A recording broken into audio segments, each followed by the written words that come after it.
How does the daughter of a washerwoman and a railway worker from the most arid hinterlands of South Africa grow up to be an African pioneer?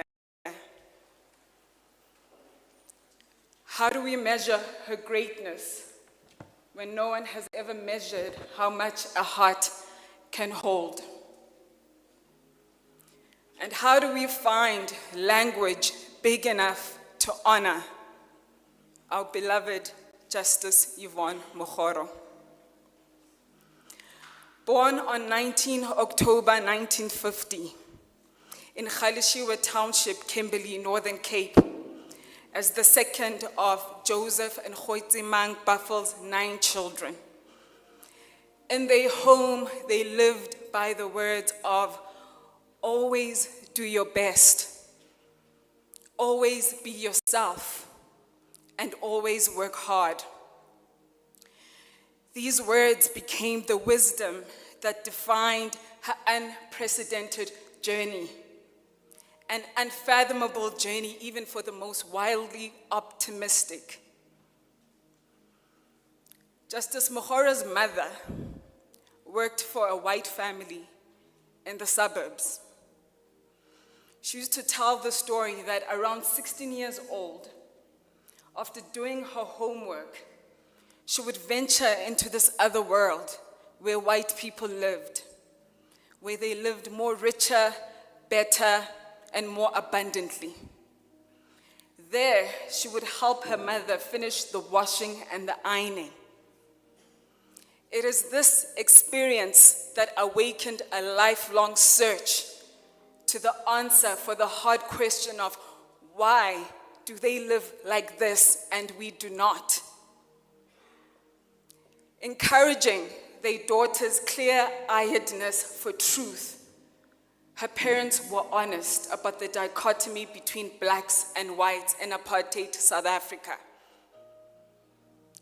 It is during these conscious raising conversations where her father revealed that at 16 years old, he had been unfairly jailed for 6 months at Johannesburg's oldest and most notorious prison, the Old Fort.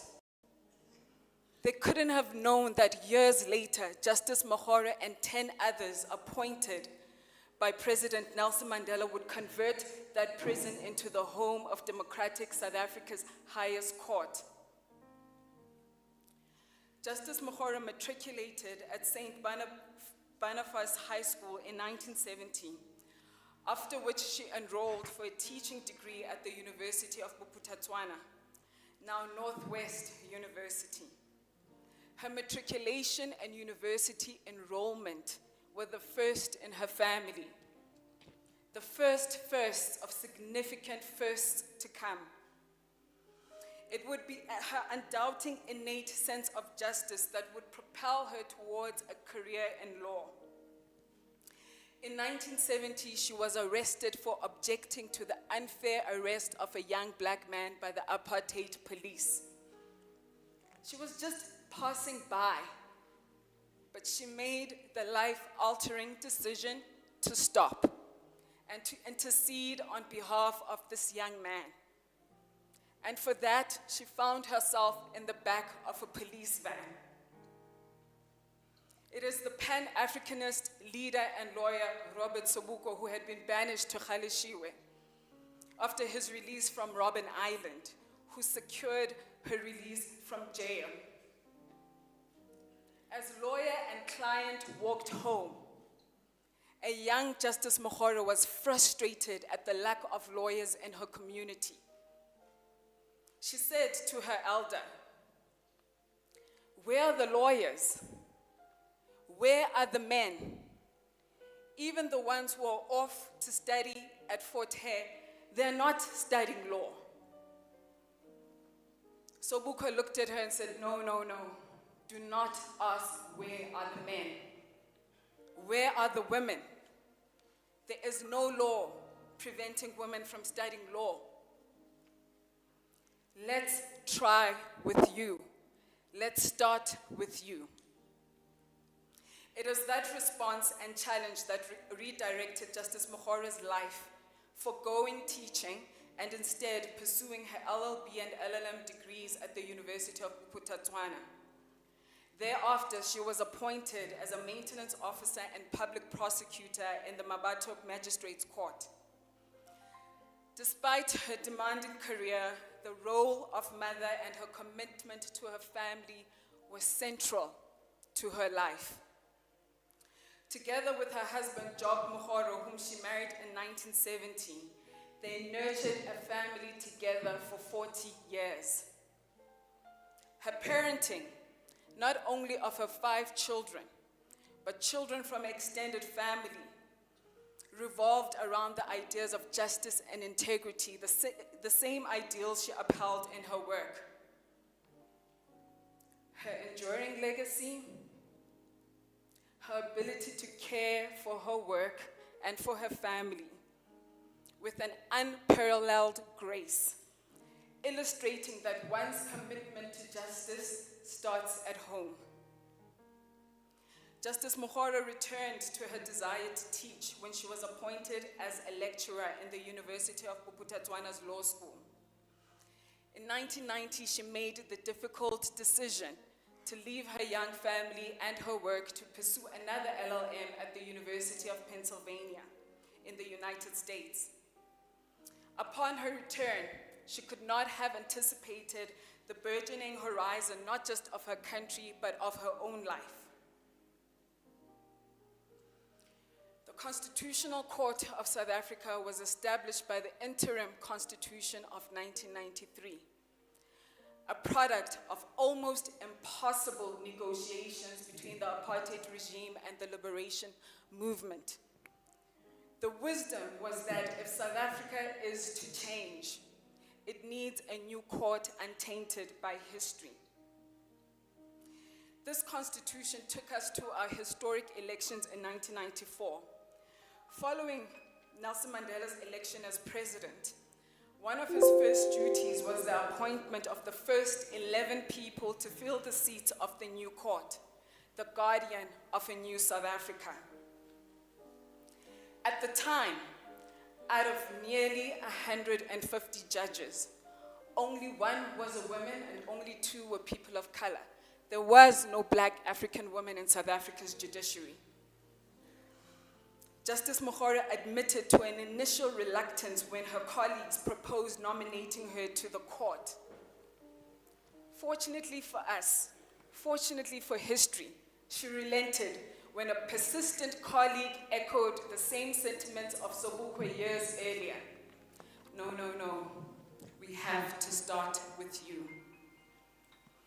Justice Mokgoro was urged not to sit it out, and she did not. Her nomination culminated in the then president of the Constitutional Court, Arthur Chaskelson, informing her of her appointment. The first black woman in history appointed as a judge and the first black woman to the new Constitutional Court of South Africa. On 14 February 1995, in a public ceremony, the 11 judges were sworn into office by President Nelson Mandela, with Justice Mokgoro making the symbolic choice, a first, to take her oath in Setswana, her mother tongue. In the span of her 15-year term on the court, Justice Mokgoro participated in 305 judgments, writing 19 leading judgments and 9 dissents. She contributed to and authored landmark judgments abolishing the death penalty, widening access to social welfare, making a case for restorative instead of retributive justice, and widely upholding human rights protections. Out of all of her judicial interventions, the one that earned her worldwide recognition was her introduction and entrenchment of the African value of Ubuntu as a legal principle. Scholars around the world have heralded Justice Mokgoro for operationalizing Ubuntu as an interpretational tool against which all laws, all public and private conduct should be scrutinized, affirming the sophistication of African values which for so long had been denigrated by colonialism and apartheid. Justice Mokgoro was more than a judge. She was the faithful translator and interlocutor between the people and the laws that govern them, always ensuring that the unprotected, the most vulnerable, were a priority, thereby giving the most expansive meaning to the two most important words of our Constitution: we and everyone. She retired from the court in 2009.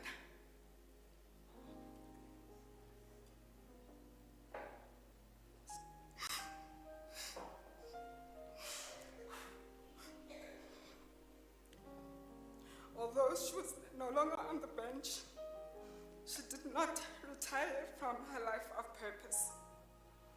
She continued her life of service through chairing commissions of inquiry, teaching, steering organizations, speaking, writing in furtherance of our Constitution.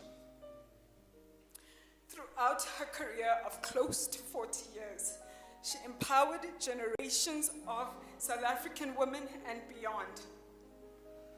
Although her pursuit of justice was born out of an act of violence by the apartheid government, her life shows us that we need not be hardened by violence, but rather, in the words of South African poet Dennis Brutus, we can serve as proof that tenderness does indeed survive. Judge, we have lost you at a time where the world feels so unanchored and so unsafe. May your work, may your example serve, may it be instructional to us on how we come to ground and how we summon the courage to always act with humanity. Justice Yvonne Mokgoro passed away on 9 May 2024. She is survived by 5 children, 6 grandchildren, and 2 siblings. There is no language big enough to honor you, but we will persist in trying. Your love and tenderness will abide with South Africa for years to come. Moya wa gago o robale ka kagiso. Thank you.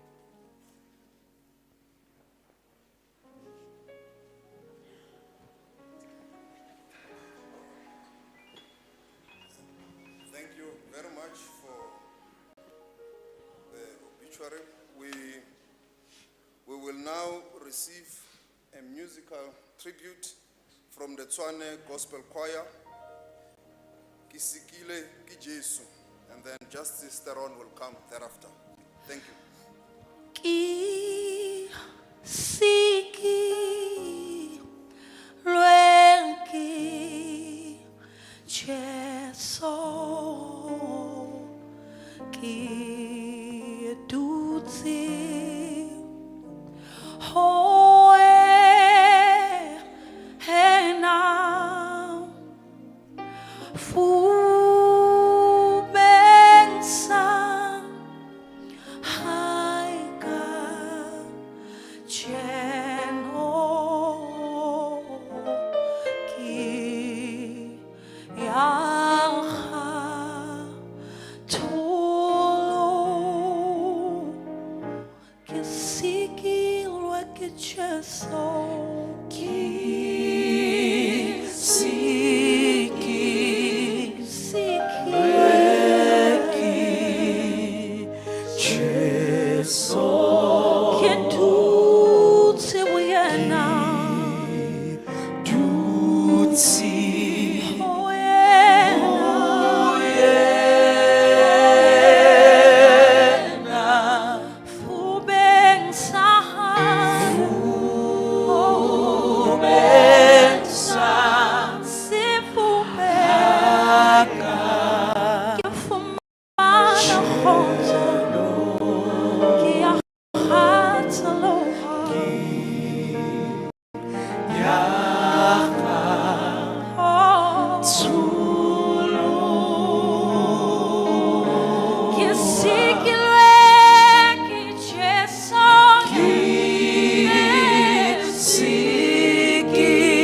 Siki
you very much to the choir.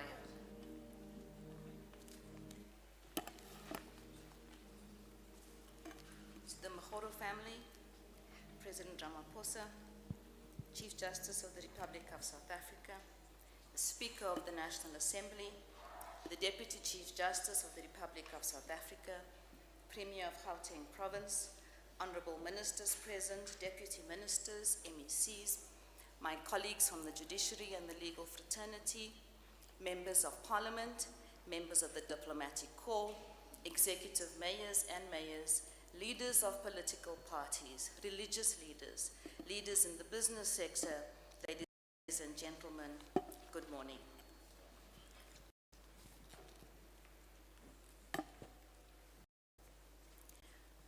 We're here to pay tribute to and honor the life of a mother, a grandmother, a sister, an aunt, a colleague, and to many like me, a teacher and a mentor whose legacy will live on for a lifetime.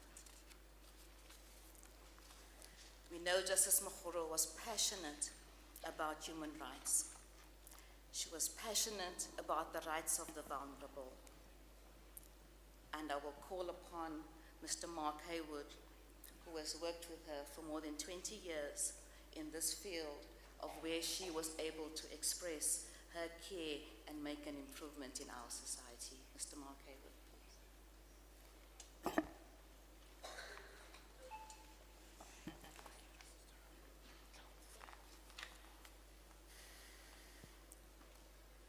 Good morning. Thank you for the invitation to say a few words this morning. It's a great privilege to remember and reflect on the life of Justice Yvonne Mokgoro. I'd like to start by expressing my condolences, love, and respect to Justice Mokgoro's family, friends, colleagues, and fellow judges.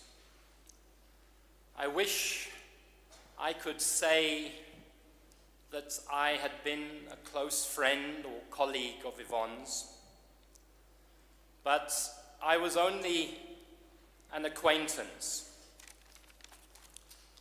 I first set eyes on Justice Mokgoro during my early encounters as a human rights activist with the Constitutional Court around issues to do with the HIV/AIDS epidemic and the case that was brought to the Constitutional Court by the Treatment Action Campaign in particular.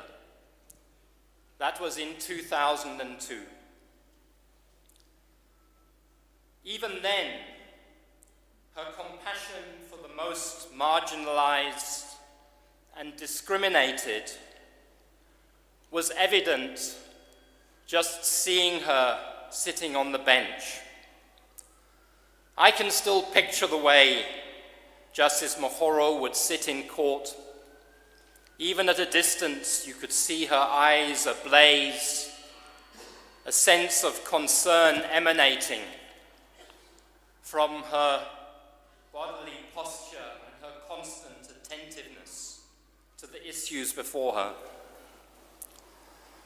After that, I was the fortunate beneficiary of an occasional conversation, often rushed, usually in passing.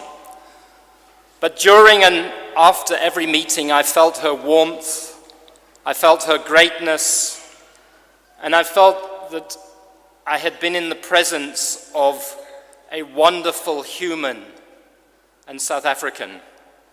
As a result, Justice Mokgoro inspired me. In particular, she inspired me and many others, I believe, in our shared mission to make our South Africa equal, just, and fair. That was her power.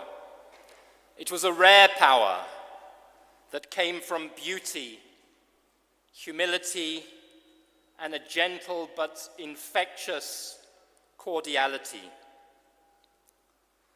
Yvonne was a judge of the highest standing and integrity, and she left a fine jurisprudence, individually and as a member of a collective.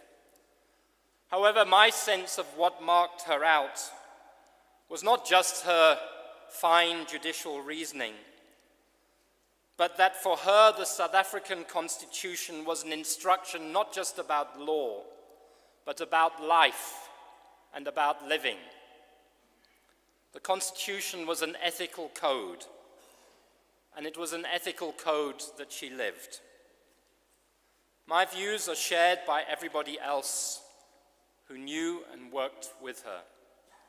Justice Edwin Cameron told me, quote, "She resolutely fought for the underdog, the weak, the marginalized, and the impoverished. Her humane legacy is deeply embedded in our jurisprudence."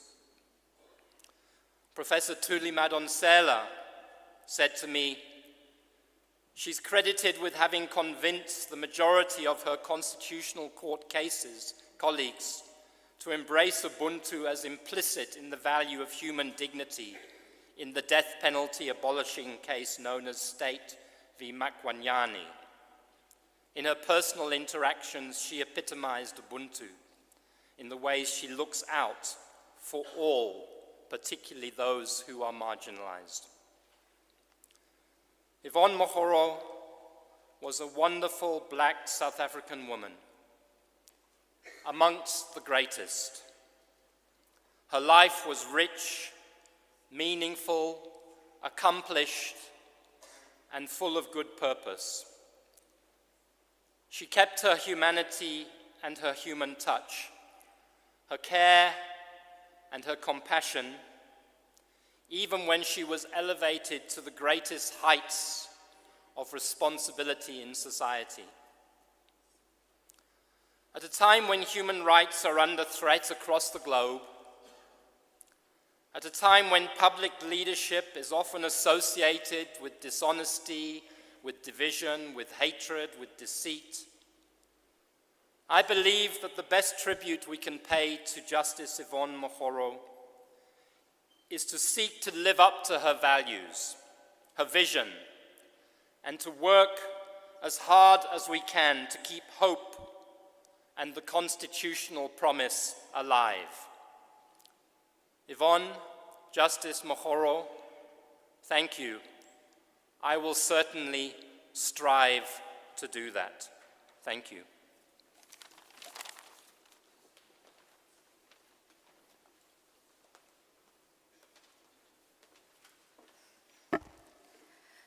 Justice Yvonne Mokgoro leaves an indelible mark as a teacher, as an academic, as a professor, and in training the next generation.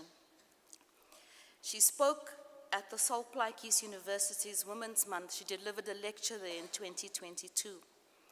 And she sounded a harsh warning about the effects of gender-based violence on our society.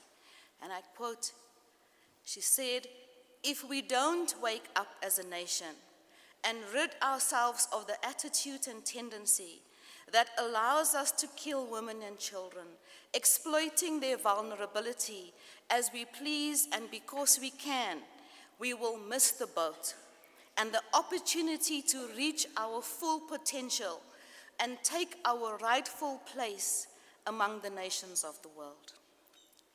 And to speak to us more about Justice Yvonne Mokgoro's involvement in Salt Plaatje University, I call upon my brother-in-law and the Chancellor of Salt Plaatje University, Justice Stephen Majid.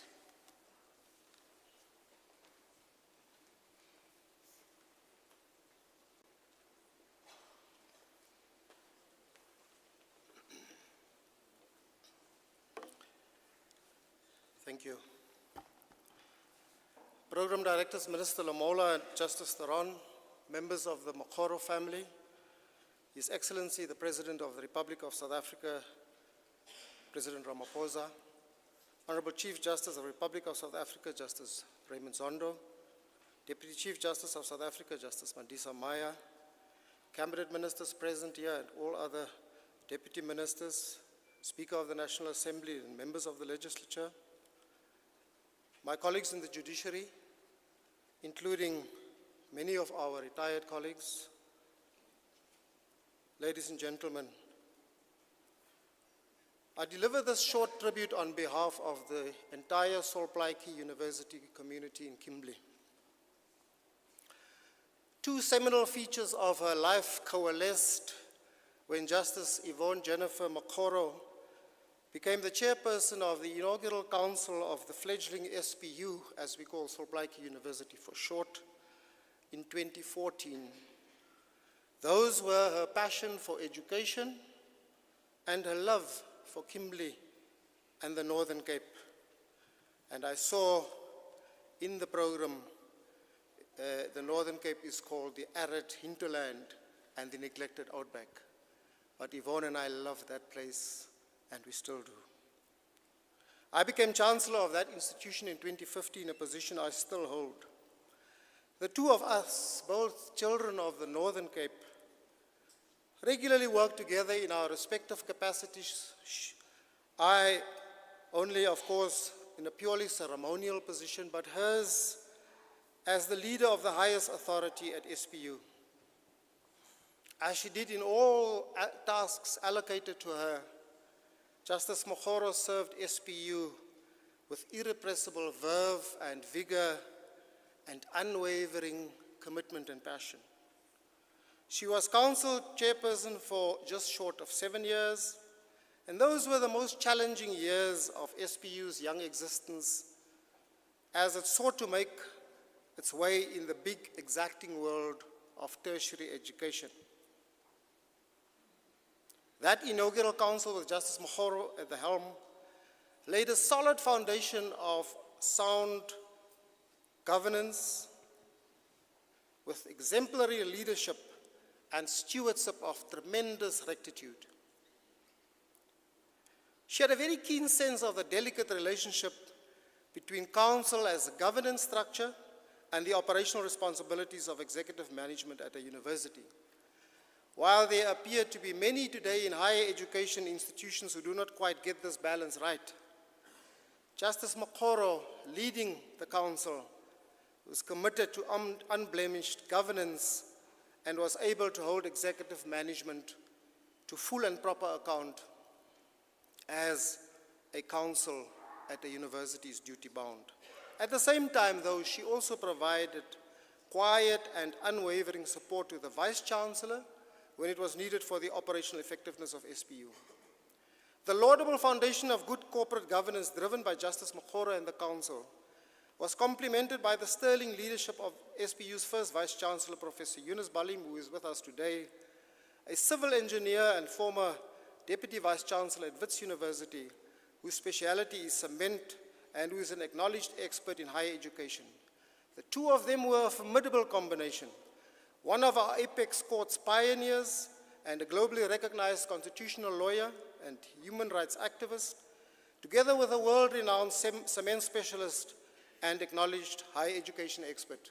They built something truly solid.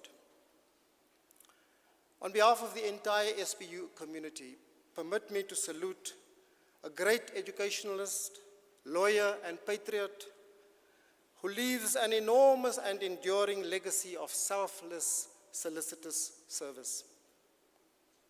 We were abundantly blessed to have this child of the Northern Cape guide and lead SPU during those development years. She was one of South Africa's very best. I have no doubt that Solplaatje, a feminist, as one can see in his well-known novel, Mahudi, would have nodded with strong approval at Justice Mokgoro's contribution to his home city, province, and country. And so it is with great sadness, but also with deep gratitude that we, the Council, senior management, the entire teaching cohort and student body, and I, bid Justice Mokgoro farewell. We convey our heartfelt condolences to Tata Job, Tati, and the rest of the family, friends, and her colleagues. On a personal note, fellow mourners, permit me to say goodbye personally to this giant of South African law and life. Tot ziens, my dierbare sister. Tot ons mekaar weer eendag ontmoet. Mooi loop. Robalo kakagiso. Thank you.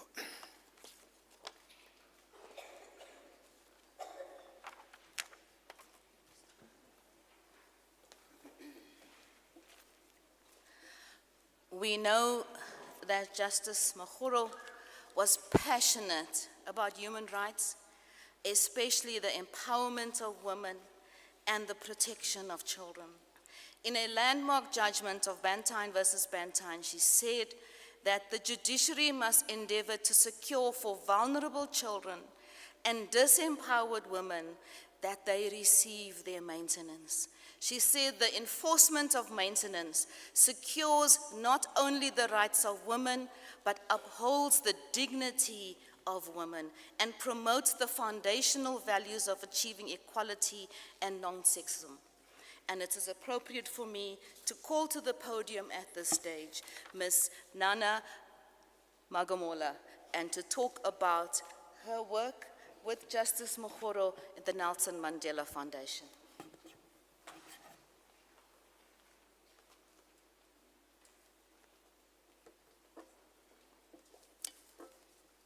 Thank you, Program Director. The Mokgoro family, His Excellency, President Cyril Ramaphosa, the Speaker of Parliament, members of Cabinet here present, Chief Justice Raymond Zondo, and Deputy Chief Justice Mandisa Maya, and the justices present here. May I also acknowledge our Premier, Panyaza Lesufi. All protocols observed. I have been mentioned as from the Nelson Mandela Children's Foundation. I'm actually from the Nelson Mandela Children's Fund, the organization that our late president formed himself in 1996 when he was president. As the saying goes, a big tree has fallen.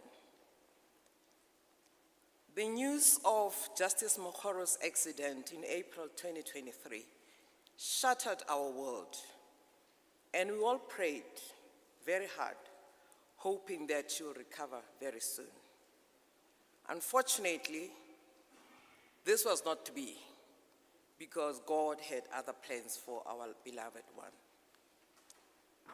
Robin Sharma, the author of a best-selling book, The Monk Who Sold His Ferrari, writes in one of his books, "Who will cry when I die?" He continues to say that when you were born, you cried, and all around you rejoiced. So live your life intentionally, making sure that you leave behind a legacy, so that when you die, you will rejoice and people will cry.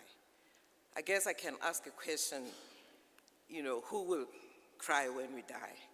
Coming closer to home, the late President Mandela once said, "What counts is not the mere fact that you lived, but it is the difference you have made and the lives of others that will determine the significance of the life that you lived."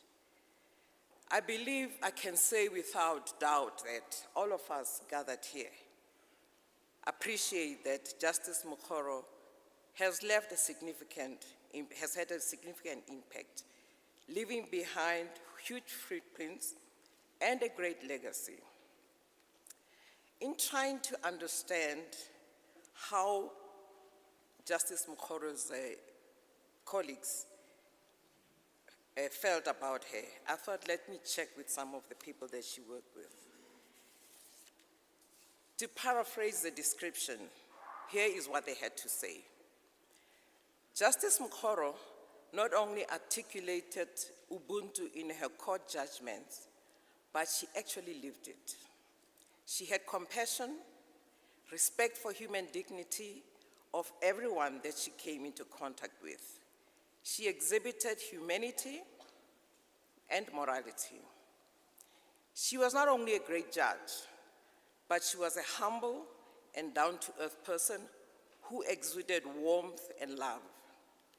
She made everyone who comes into her presence comfortable and relaxed.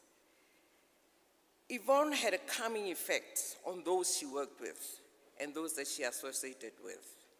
Her charming demeanor and her open arms to embrace when you meet her is legendary.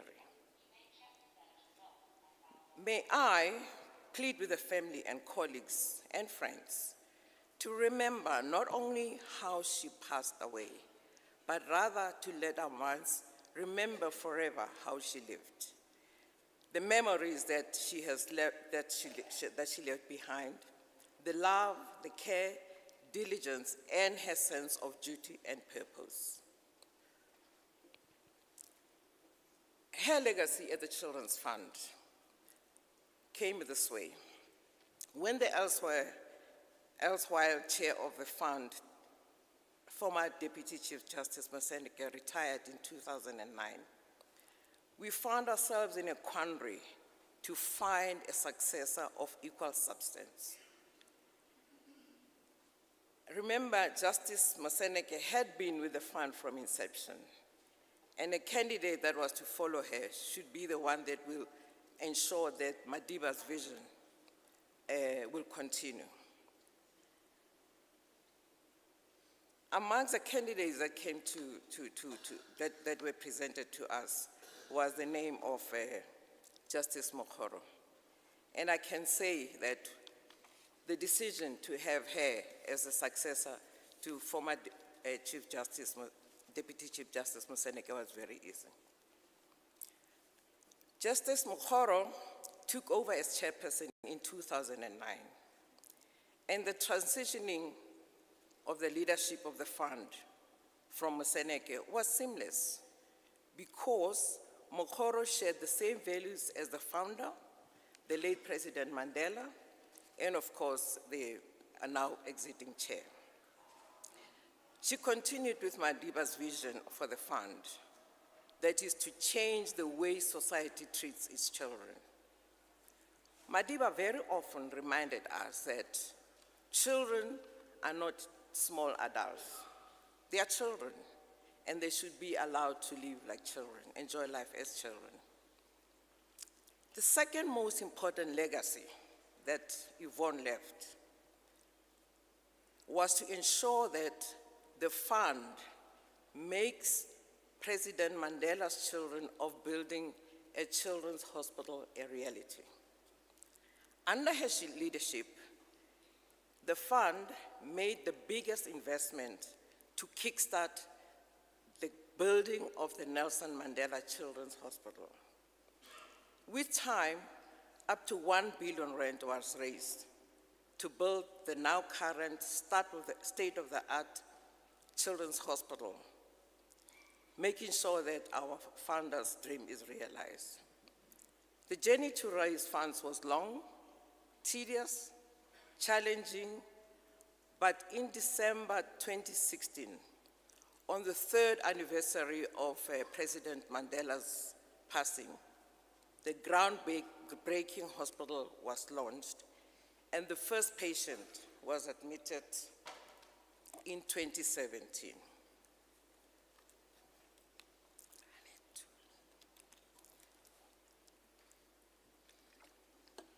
Significant to note is that this children's hospital was built in 18 months, on budget and on time. And also, I think more important that we'll appreciate is that the hospital was built from donations, and 75% of the donations came from South Africans, President. South Africans put together 75% of the funding to build a hospital. this mammoth task, again, is something that was accomplished during Justice Mokgoro's leadership. The hospital is a tertiary, quaternary hospital. It's a hospital for children who need complicated operations, ICU, and specialized treatment. And the reason this happened is because when our CEO, the then CEO's child was in hospital and in ICU, the late President Mandela went to visit the child at the hospital. And he was shocked to see a 6-year-old child in an ICU with adults. And he wanted to know, where's the hospital for children? And to his shock, he found out that there is no hospital for critical care for hospital. So the hospital is now standing. And Mr. President, I invite you and other colleagues to come and see the hospital, which is child-centered. When you walk into the hospital, you see that this is a hospital that's created by children to make sure that they feel comfortable. Because often some of the children, especially cancer patients, they are in hospital for more than 6 months. So the idea was that they should feel comfortable in the hospital and not be, be in a hurry to go home. As I conclude, I have to state that Mokgoro's love for family is well known for those who knew her very well. She raised beautiful, caring, and professional sons and a daughter who followed in her mother's career. They themselves are now raising responsible children. Her favorite topic when we had finished with the business of the day was talking about her grandchildren. And when she did that, you see her eyes twinkling with a big smile. And I suspect, like many other grandparents, she loved her grandchildren more than she loved her own children. On behalf of the trustees of the Nelson Mandela Children's Fund, we thank you, family, for sharing with us your mom, your grandmother, and your sister. To Sister Yvonne, my dear, your day is done. With tears in our eyes and quivering voices, we say thank you. But we will not dishonor you. We will remember you gladly and be happy that you lived among us. We learned a lot from you, and more importantly, we know that you loved us and we loved you in return. Take a bow, ngwaneso, till we meet again. Robala ka kgotso, a Modimo a amogele moya wa gago. I thank you.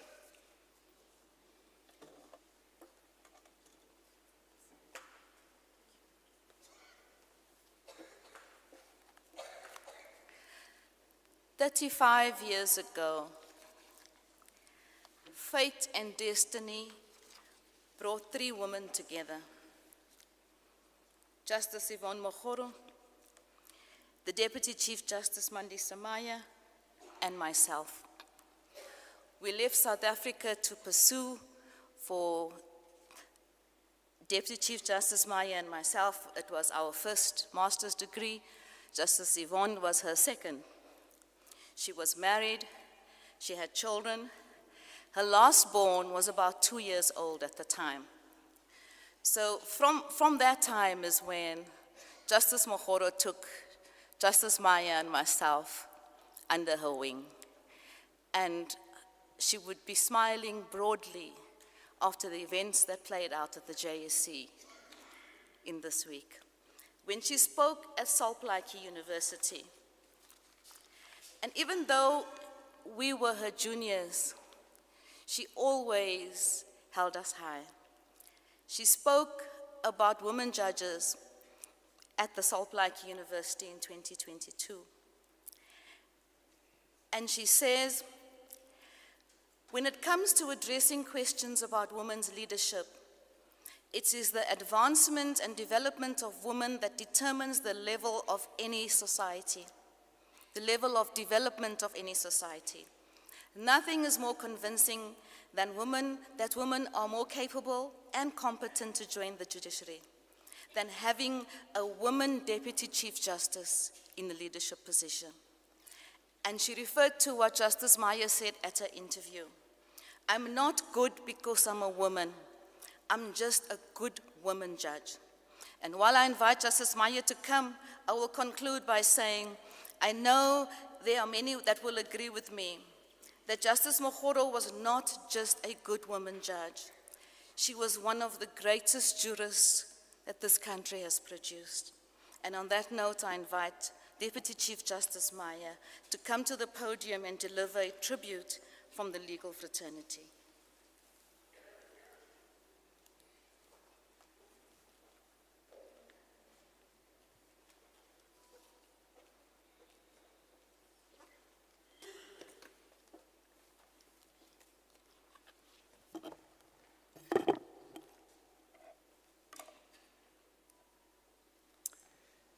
Thank you, Madam Program Director, members of the clergy, members of Justice Mokgoro's family, fellow mourners, all protocol observed.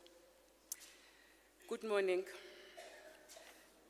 The passing of Justice Yvonne Mokgoro is a colossal loss that has shaken us all to the very core. She was not only a trailblazing nurse, teacher, lawyer, and judge, but she was also a mother, a wife, a sister, a mentor, a colleague, a dear friend, a gender activist and champion of the rights of women and children, and many other things to many people across the world. But most importantly, she was a strong, fiercely intelligent, proud, yet humble African woman. And I had the special privilege of calling her a friend, my big sister. And it is more that friend and the woman than the brilliant and pioneering judge and leader of society that everyone has been speaking about that I want to speak about briefly and celebrate today as we bid her our final farewell. As Justice Deron has indicated, Justice Mokgoro and I met 35 years ago at what was then called Jan Smuts Airport. It was on 13 June 1989. We were a group of 7 young black law students who had been awarded the Fulbright Scholarship to study Master in Law degrees at various universities in the United States of America. And we were all going to travel together to Georgetown University in Washington, D.C., where we would undergo orientation in American law and culture before dispensing to our respective universities at the beginning of spring, which they call fall over there. And so would begin a memorable adventure and friendships that would last a lifetime. We would spend a glorious 2 months, which constituted more partying than attending lectures at Georgetown University. And Justice Mokgoro, who was a little older and much more restrained than us, had a tough time playing big sister and trying to rein us in and remind us of our priorities in that country. At the end of orientation, she proceeded north to the University of Pennsylvania in Philadelphia, and I went south to Duke University in North Carolina, and the others went to their universities elsewhere. But we kept in touch and would occasionally visit one another in our different states and meet during visits to other universities and cultural landmarks which our benefactor arranged.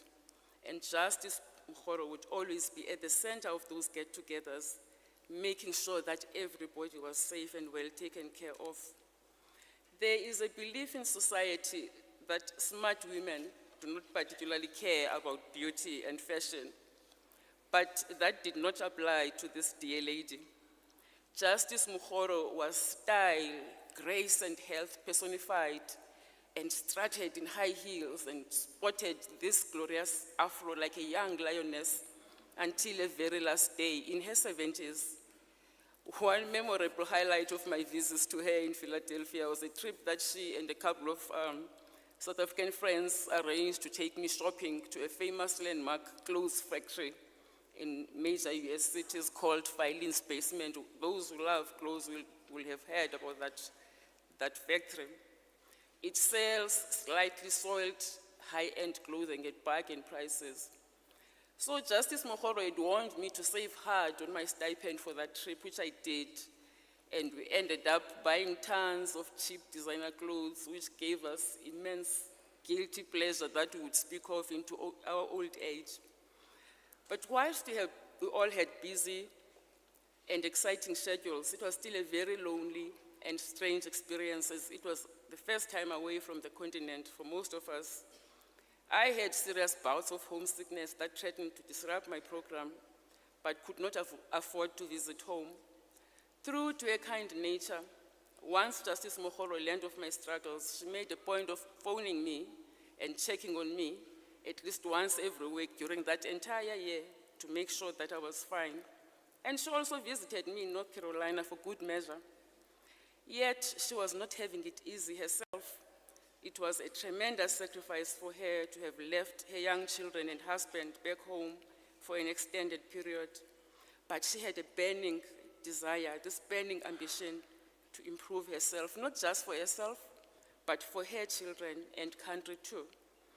And her curiosity and unquenchable thirst for knowledge and her strong sense of fairness and right led her all the way to our Constitutional Court at the dawn of our democratic dispensation, and to the many other important institutions and organizations all over the world, to which she made an incredible contribution towards the improvement of the human condition. We have heard what an exceptional jurist Justice Mokgoro was, and this may readily be gleaned from the academic articles she wrote and the papers she presented at a countless national and international conferences, seminars and workshops, on sociological jurisprudence, and particularly on human rights, customary law, the impact of law on society generally, and on women and children specifically, and the many seminal judgments she penned during her time at the Constitutional Court. But she was much more than that. At her core, she was first and foremost a humanist, a rare one in our times. And this precious quality found its way into the unlikeliest of places, her court judgments, which in the best traditions of the African culture honored life and the shared human experience amongst peoples, Ubuntu. Two of these judgments are a shining example of the enduring legacy she leaves us. The one, her concurring judgment in State versus Makwanyane, and another, which abolished the death penalty and incorporated the African concept of Ubuntu into our legal jurisprudence. And the other one, her main judgment in Kosa and others, versus Minister of Social Development and others, and Mahlaule and another versus Minister of Social Development, which held that it was unconstitutional that permanent residents were excluded from the social welfare system on the basis that they lacked citizenship. The long and arduous road Justice Mokgoro traveled to get to the highest echelons of the judiciary and become a world leader was characterized by all these outstanding versions of her. And such was her power, her essence, that she was able to hold so many different viewpoints and realities, and yet somehow find common ground and create unity where none should have existed. We last saw Justice Mokgoro shortly before her tragic accident at the Constitutional Court in late January last year at the launch of the Women Judges Law Journal, where she was the keynote speaker. In her usual selfless nature, she had buried her sister just a few days ago and had caught a bird flu bug in the process, but she could not bring herself to let others down. She came and delivered an inspiring speech about gender equality, her pet subject, and exhorted us to keep on using our talents for the betterment of humankind. It has been heart-wrenching to see her lying silently in hospital beds, disconnected from the world she so loved during this past year. And it was as distressing witnessing her family's pain as they carefully and lovingly tended to her. But I think this was just another testament of her character, her innate strength and tenacity to live. She would not let go that easily. Once every long while, we get a dazzling shooting star of Yvonne Mokgoro's kind. I am exceedingly fortunate and immensely proud to have lived in a space and time.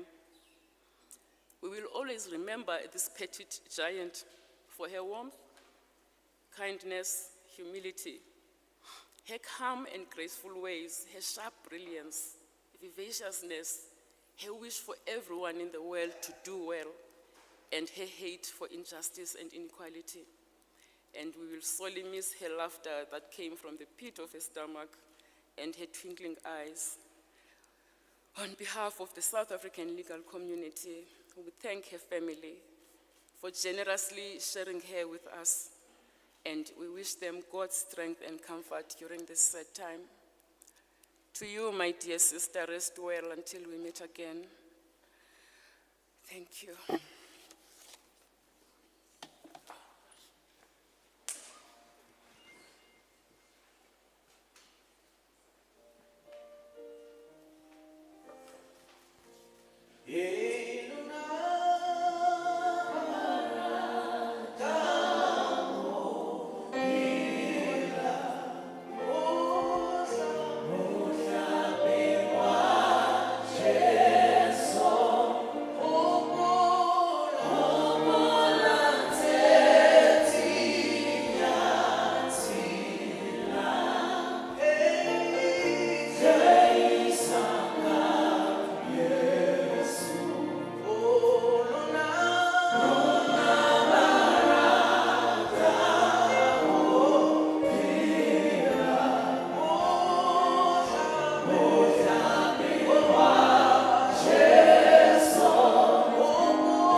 to the Swane Gospel Choir. We know that Justice Mokgoro epitomized grace, elegance, stature, beauty, fashion. She was a leader in all those fields. And we're going to hear from her sister, Ms. Prudence Ramasedi, where that started, how it all came about. And I invite to the podium Ms. Prudence Ramasedi.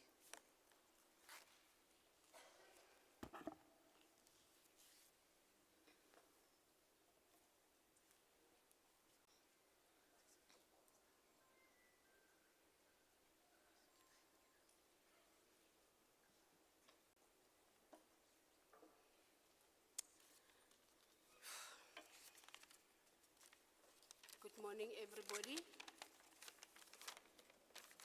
I acknowledge the presence of God in this house. I also acknowledge and honor the presence of our President, our Chief Justice,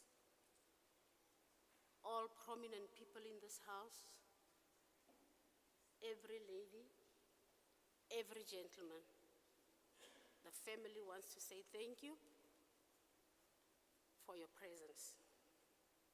We also acknowledge the presence of the priesthood. What I'm going to do today, tribute to my sister,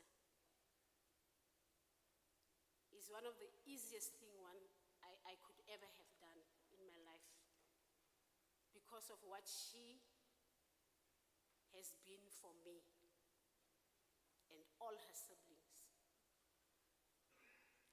This past year has been a very tough one.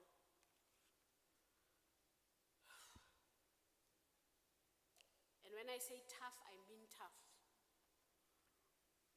We've never experienced so much pain in this family like we have experienced this past year. I never thought I could one day live to the word that says, I have made peace with someone who has passed on. Because as I stand here, I feel much more peaceful in her passing than the past year that she has been living. Not that I don't acknowledge God's goodness when I say this. I still say thank you to God because He has carried us through a journey and a half.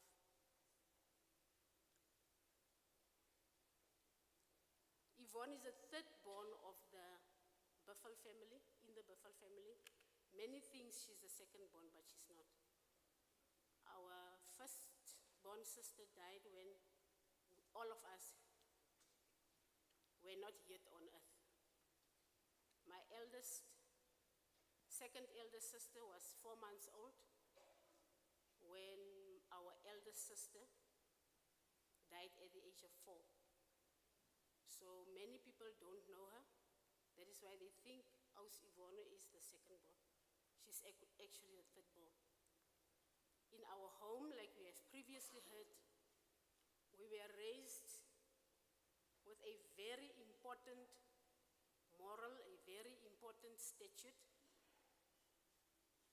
that you must be the smallest amongst all. You must be humble and work hard. Many things Yvonne was intelligent, she wasn't.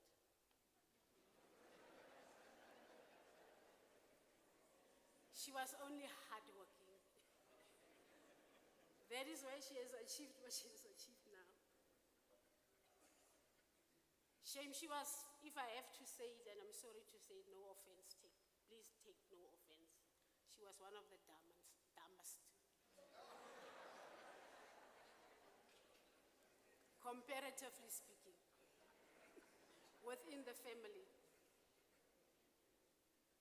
My younger sister, my last born sister, was the most intelligent. May her soul rest in peace. But the laziest.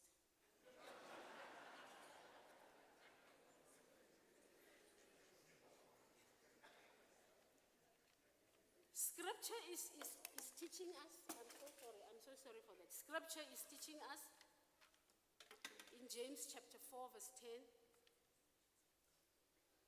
humble yourself by the side of the Lord, and at the right time, God will lift you up. You don't just humble yourself. We were taught in our house that you must be humble. But when we got to church, because my parents were staunch Roman Catholic Christians, so was Yvonne. When we got to church, we were taught that you must humble yourself, being at the side of God. And at the right time, God will lift you up. And that is exactly how she lived. She went to high school, being the most humble high schooler. She was up to standard with everything. Her shoes used to shine like nobody's business, but we did that work. We would polish her shoes. We would wash her socks. We would iron her uniform. And tomorrow when she steps out of the house, being that up-to-date, matriculant, you'd swear that she did all the work, but we did it.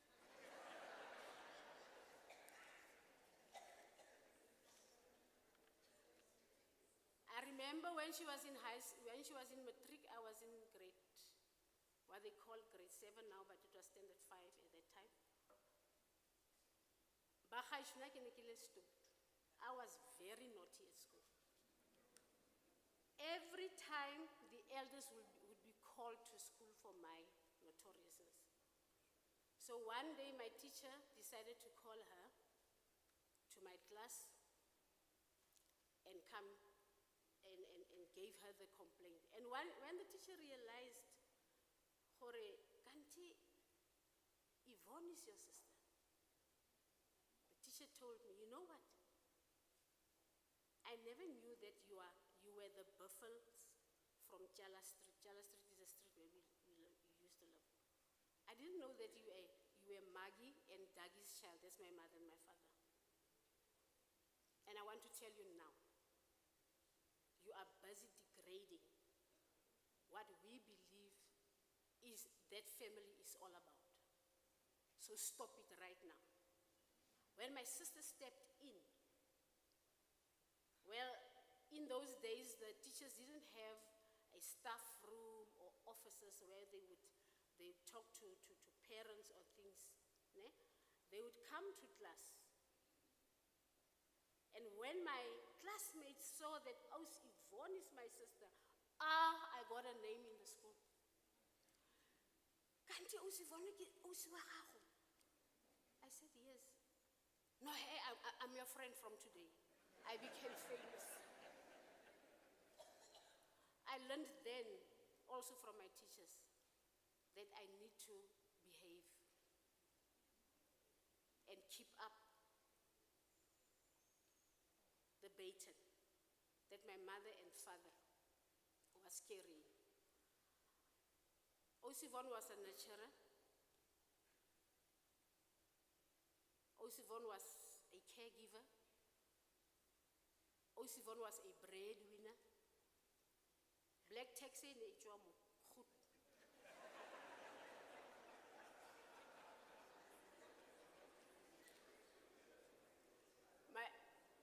My second eldest sister, the one whom she comes after, was a nurse.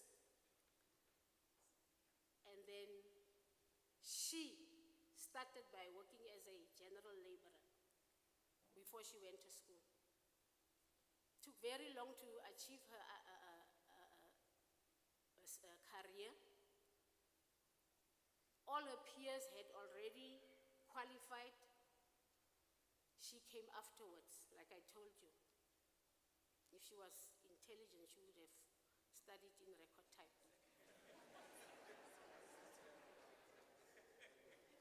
So she went to work. There were now two in the house, two of the siblings that were already employed. My mother and father could breathe now. My father was a general worker, my mother was a domestic worker like you heard before.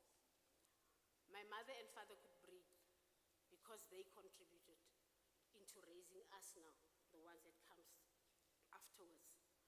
Now, I am the one paying black tax, trying to help the kids of my siblings. That was the order of the day in the house. In order for us to survive, my father and mother had to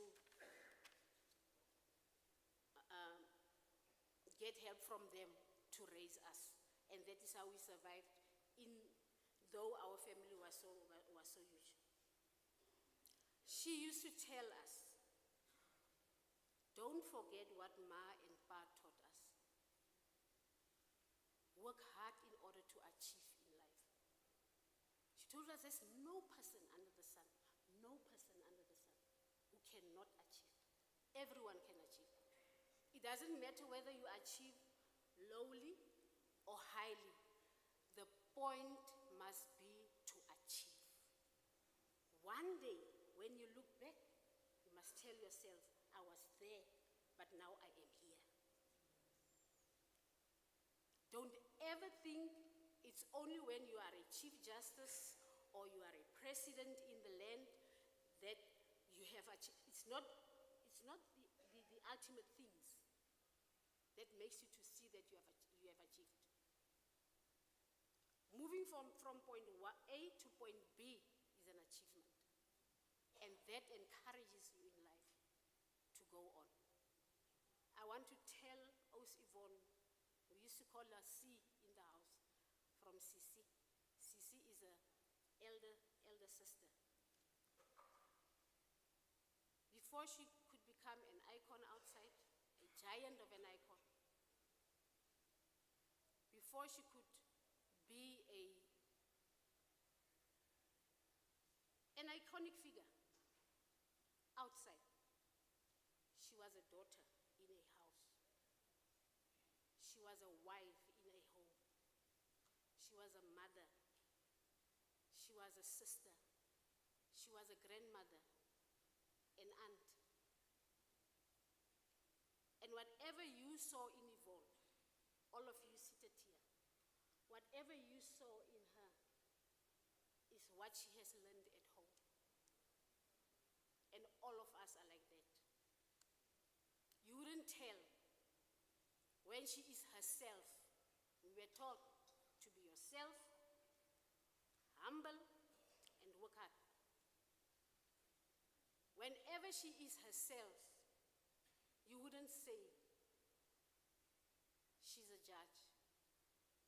By the way, when she came home and said she wants to become a lawyer, we all were astonished. We told her, no, but you are a nun.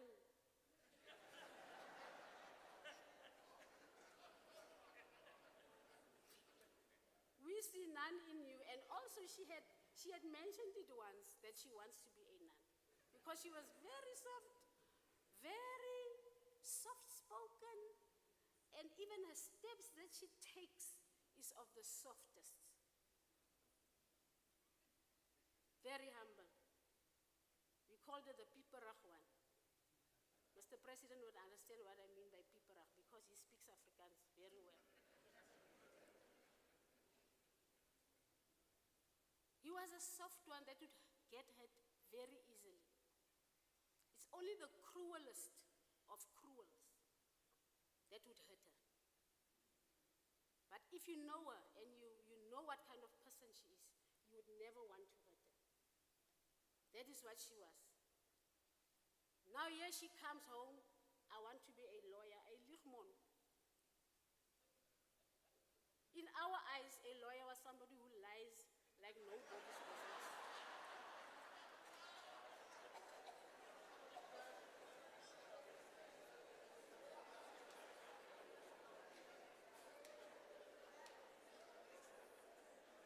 Now all of a sudden, this nun wants to be a lawyer. And then we said, there she is. She became that lawyer, and that is why she never went to the bench, Mr. Chief Justice, because maybe she didn't want to lie. We are proud of her achievements. It has been an example to us, and I want to believe to many of you seated here. And she wouldn't have made it, like Tati said the other day, without the grace of God and also your support as a society. Thank you for believing in her. Thank you for loving her. Thank you for looking up to her as an example.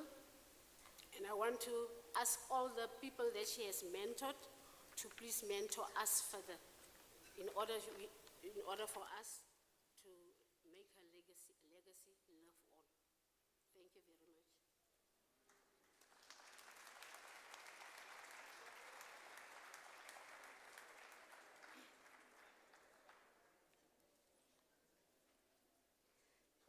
Justice Mokgoro's love for her family shone through.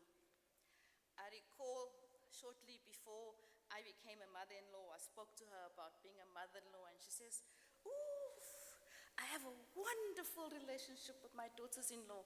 I spoil them, I take them out, I make tea for them, I take them for tea. I don't expect them to stand and wait for me and to serve me." And she exhibited such unconditional love for her family, for the woman who had married her sons. And I was touched by that, and I said, we can all learn from her. And on that note, I would ask the grandchildren to come forward, please. They're going to give a tribute to their grandmother.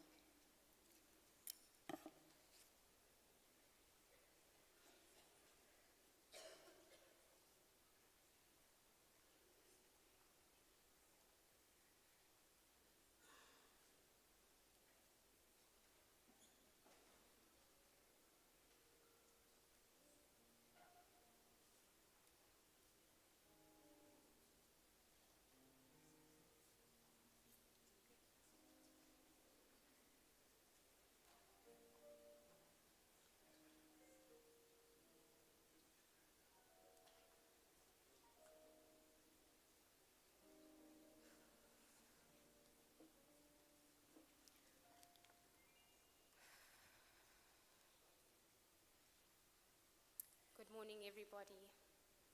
Mr. President, Chief Justice, Deputy Chief Justice, all protocol observed. I want to thank you all for being here with us this morning, celebrating the life of Mama.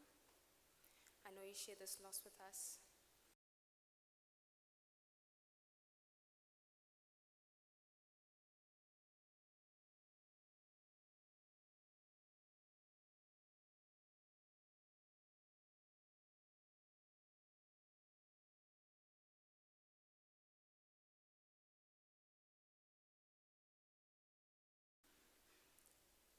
These last 13 months, there's been a lot of pain and suffering.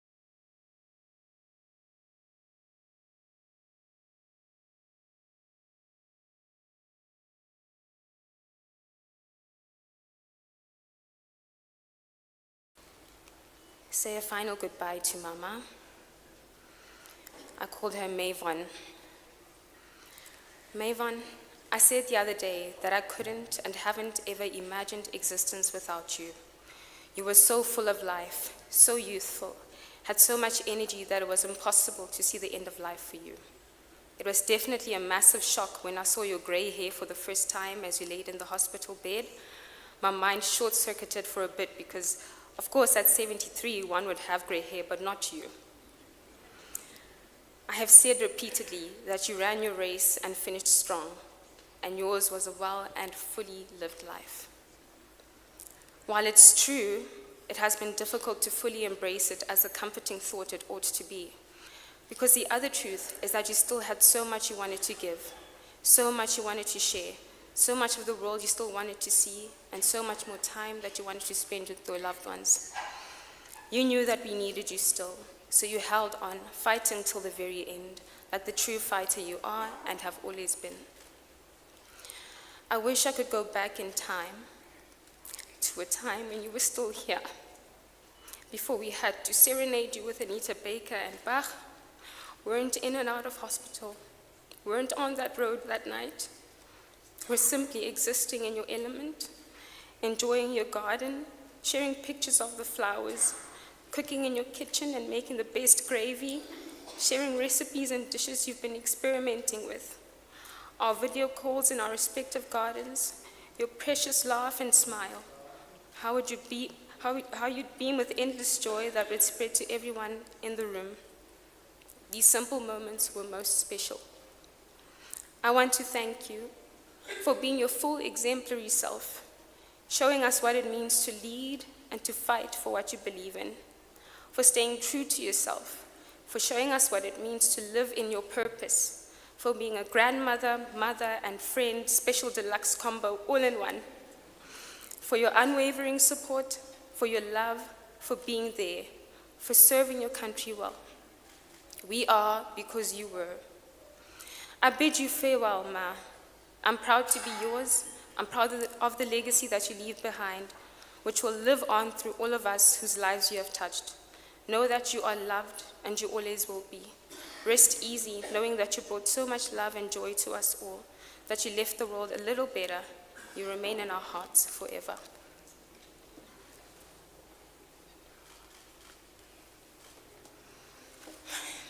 I wrote a message to her as well. In a Maya Angelou poem, Maya Angelou being one of her favorite writers, she writes that love is the scream of anguish. And I think of that line often because through this anguish that we feel from her death, I realized that the love I have for her, the power in it, the intensity of it, its depth, is transcendental and otherworldly. My admiration and veneration for her, the complete awe at how a human being can be the way that she was, is otherworldly. And I'd like to say to her that this anguish and this despair and this wretched feeling of fear that things may never be okay again is a realization of how beautiful your love was and how much it still means. So maybe it's okay, because we got to experience the gift of living in that love. The way she hugged me when she saw me felt like being held by love. I still feel her embrace from over a year ago. She made me feel seen, and it's beautiful to be seen, to be recognized, to be understood. I am who I am partly because of her. She was everything a grandmother was supposed to be. She will continue to live through me, through us all. A part of her will always be alive. We will eternally be engulfed by the power of her soul, of her heart. Finally, one of my favorite lessons from her, one of many, is to fight for what you believe in. No matter how difficult the terrain, continue to fight. Be selfless. Hold other people's needs in your heart, because there is no liberation when our fellow human beings continue to suffer and live under great oppression. She was so incredibly wise. She was exemplary. She was a revolutionary far ahead of her time. In her becoming one with the earth again, I bid her farewell. However, I do that with the knowledge that I will hold her hand again, just as I did when she passed. We'll be together, hand in hand, again. I love her dearly, and I miss her. Thank you.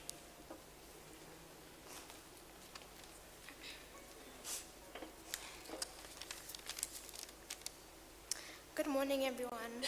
My name is Kumo, and I have the pleasure of calling this amazing woman that we all know and love my grandmother.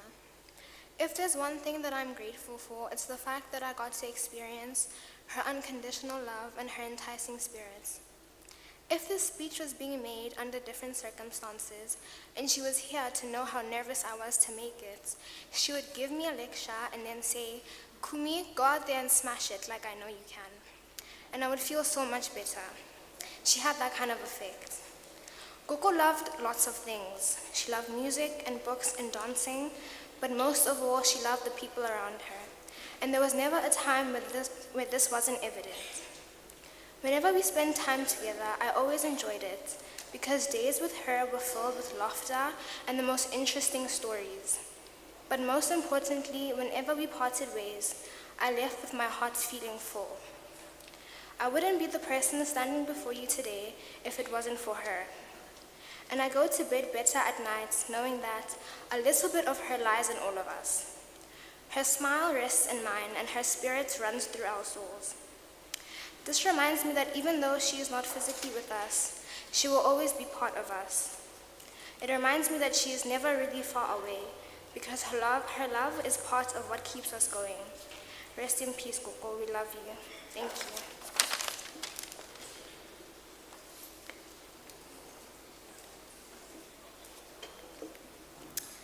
Dear Gogo, there are countless emotions I wish to convey, but in simple terms, you are an incredibly strong, wise, and loving woman.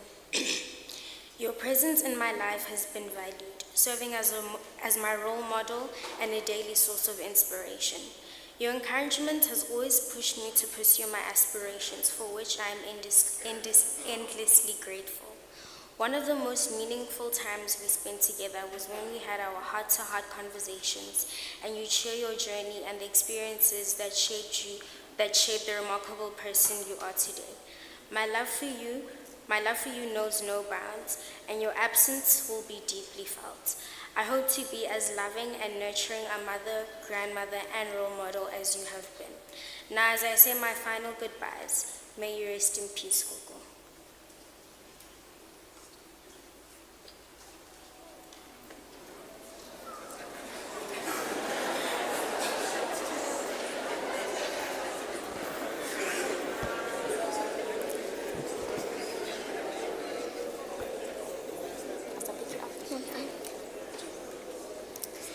Dear Gogo, thank you for showing integrity and teaching me how to make the world a better place. Your love will always remain in my heart. I will never forget what a courageous person you were in my life.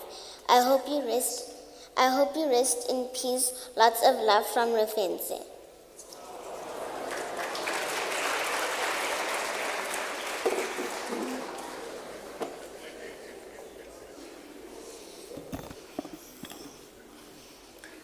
My dear Goku, thank you for trying so hard to be there when I need you. You have had my back since the start. I love seeing that beautiful smile on your face all the time. Well, almost all the time. Every time when I wake up, I see you in the kitchen when I'm at your house. Every time I see you, I think about how great you are. Not just as my Cuckoo, as a good person. Oh Cuckoo, I love you so much, and I'll never stop loving you. Now that you're in heaven, there's one place where I'll never forget you, which is my heart. I know you're in a better place, but I still miss you. I'll always miss you. Please keep us safe and healthy and stay well. Rest in peace, Cuckoo.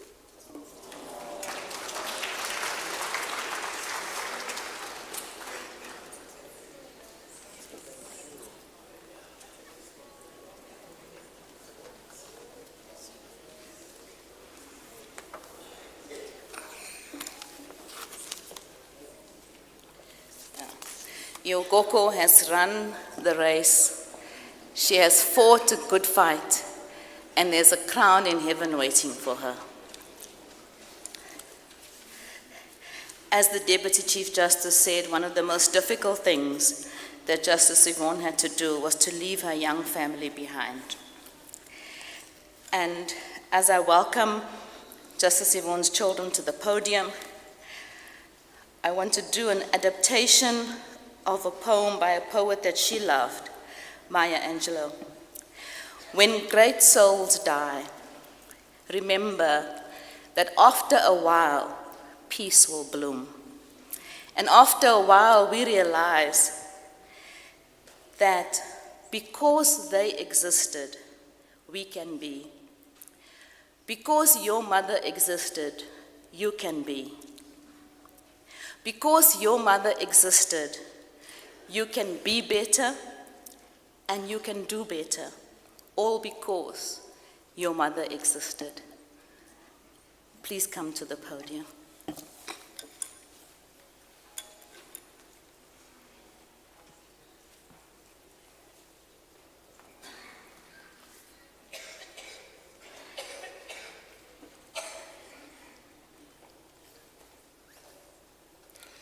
I take my glasses off so I can see better. I got lucky. I have two wonderful daughters, Naledi Ngwedi, and my best friend is also my wife, and I, of course, her husband. They are deeply intelligent and intuitively creative. Naledi, my eldest daughter, is an accountant, and she could have been a painter. Ngwedi Moon is a student of science and a talented writer and artist. The future can still take her anywhere. My wife, also my business partner, studied business and is now often more of an artist than I am.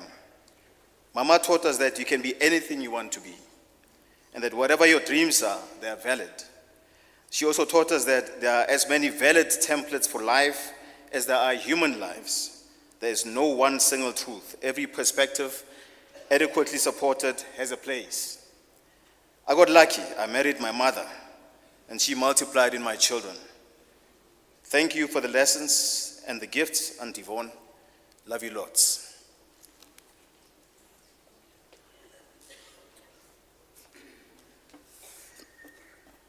Dumelang Phuthego. I'm the most intelligent one in the family.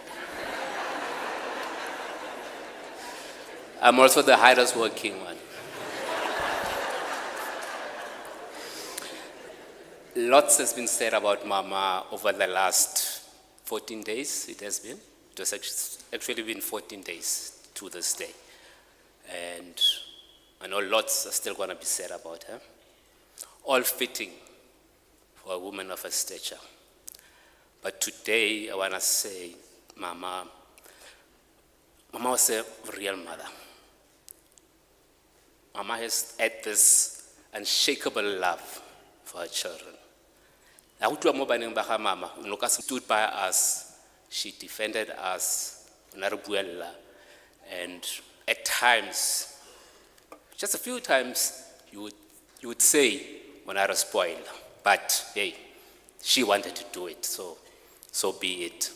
But she wasn't only a mother to us. Some of our cousins from the Mokgoro side and the Buffalo side lost their mothers at an early age. And she took it upon herself to be a mother to our cousins. And that just shows what kind of a woman she was. She had this soft, tough, tender, motherly love. And for that, we are very grateful. And we will always remember her as that. So I just want to tell her, I hope her spirit of humanity, love, kindness, generosity lives in us, in our children, in our children's children, and in generations to come. And you know what? Even in the general South African society. Because if that happens, you're going to have a better society. Thank you, Ma. Thanks for the loves. See you soon in heaven. And I am going to heaven. Thank you.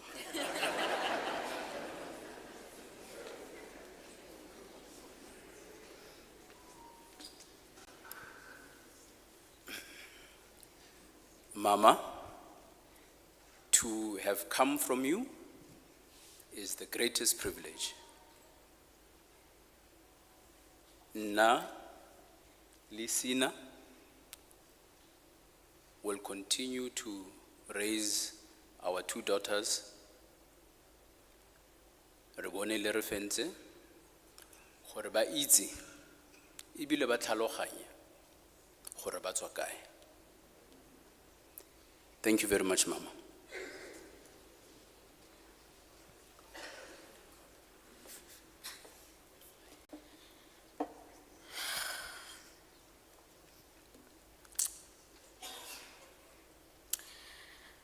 How do I find the words to bid farewell to you, my love, my friend, my confidant, motho wa ka? I will miss you deeply. My world is quieter without your hearty laugh, colder without your warm embrace. I'll think about you when spring comes along and flowers begin to bloom. I will remember you when I hear the sounds of Anita Baker or Ray Charles on a still Sunday morning.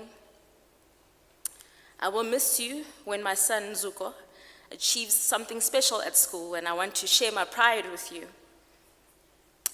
I will miss you when I need advice on how to best hang a piece of art on the walls in my home, when choosing an outfit for a special occasion. And I will miss you desperately when life gets heavy and I need a shoulder to cry on. Mama, I love you yesterday, I love you today, and I love you tomorrow. My rock, my North Star, and our new angel. Good night, daughter of the soil, Mama to us, and Koko to the babies. I love you.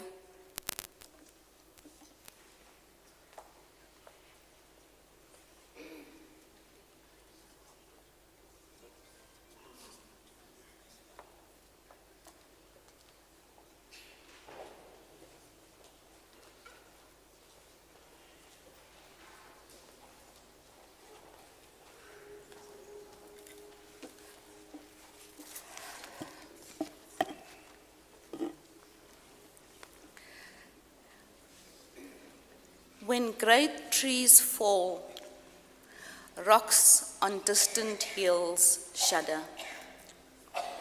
When this great tree fell, we felt the shudder from Constitutional Hill to Kimberley.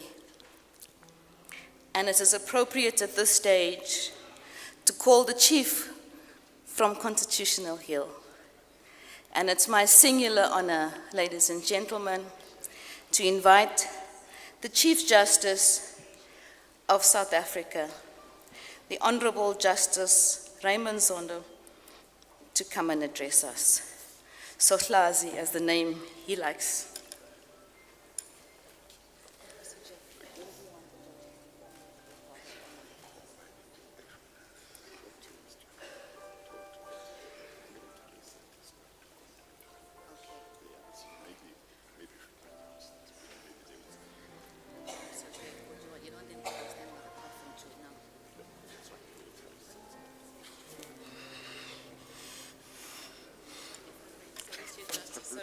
I'm sorry, Chief Justice.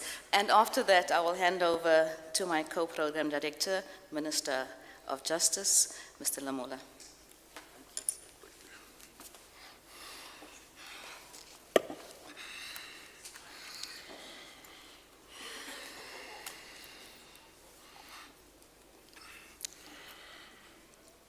The Mokgoro family, the Pathel family, His Excellency, the President of the Republic of South Africa,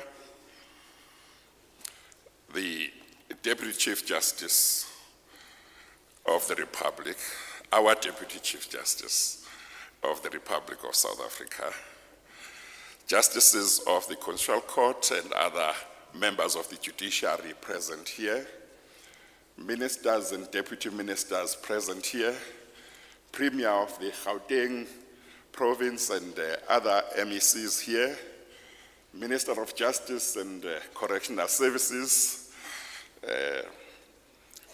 and all mourners present today. We have come together this morning, this afternoon, to pay our respects to our departed sister and colleague, Justice Yvonne Mokgoro, and to convey our condolences to the Mokgoro family, especially her children, all relatives, friends, and her loved ones, and to give them support during this difficult time.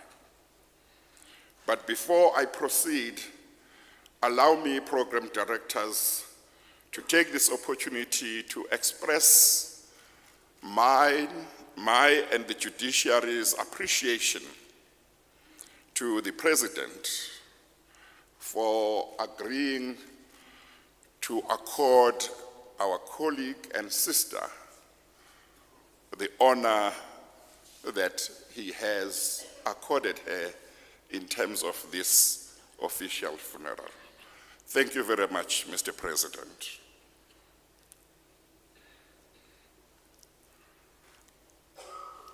I take this opportunity to also say to the Mokgoro family on behalf of the judiciary, we are with you and we stand with you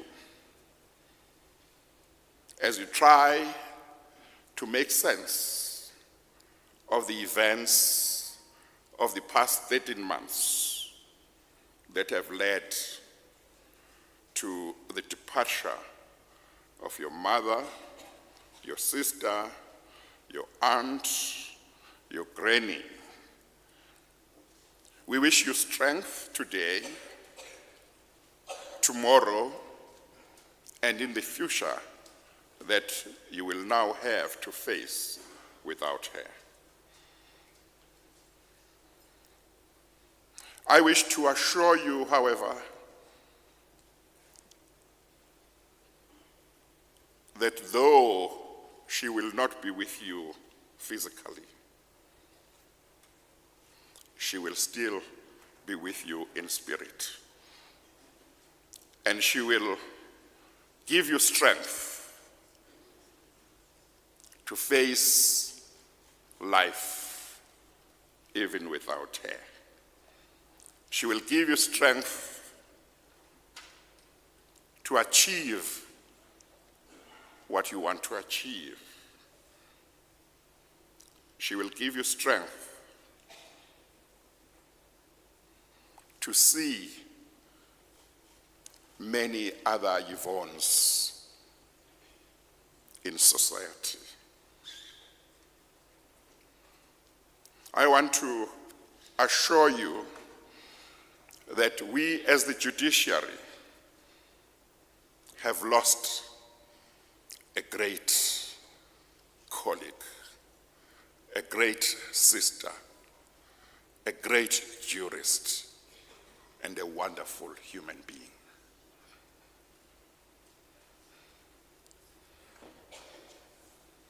Justice Mokgoro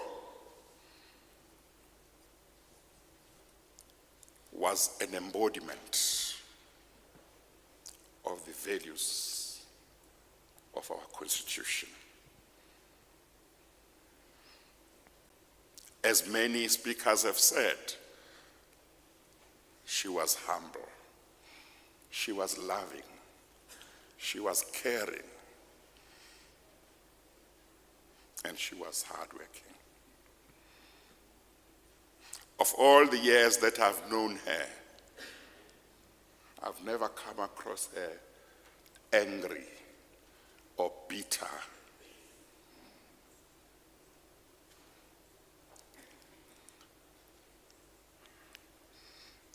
The fact that Justice Yvonne Mokgoro was a justice of the Constitutional Court was not something that was always in her mind. Justice Mokgoro had the same respect for everybody.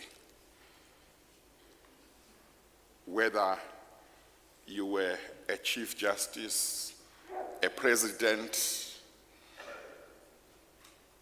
a Bishop, or you were just an ordinary person, Justice Mokgoro had the same respect for everybody.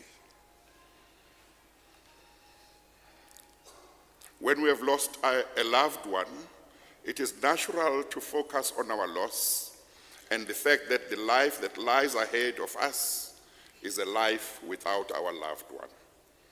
However, I want to invite the Mokgoro family and all of us gathered here this morning to focus not on our loss, but to focus on the good that Justice Mokgoro did for us as individuals, for us as different groups, and for us as a country.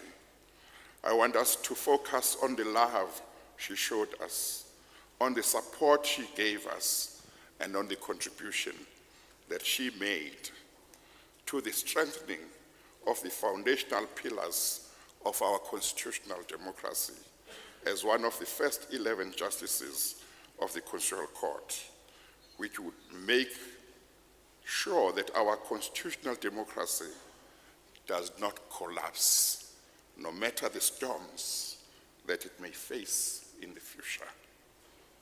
Justice Mokgoro was one of the first 11 justices to be appointed to the Constitutional Court in 1994, when the Constitutional Court was established. She was one of the 11 who were given the enormous responsibility to lay a strong foundation for our constitutional democracy. I have the highest respect for Justice Mokgoro and her 10 other colleagues who were appointed as the first justices of the Constitutional Court because of the contribution they made and the work that they did in strengthening, in laying a foundation for our constitutional democracy by way of the jurisprudence that they laid for all of us who came after to follow and build on. They had nothing to start from, and they had to start from scratch. On an occasion such as this, we ought to say to her and to those who were in that first team, whether still alive or no longer with us, we are eternally grateful for your sacrifice, for your hard work, and for the foundations you built.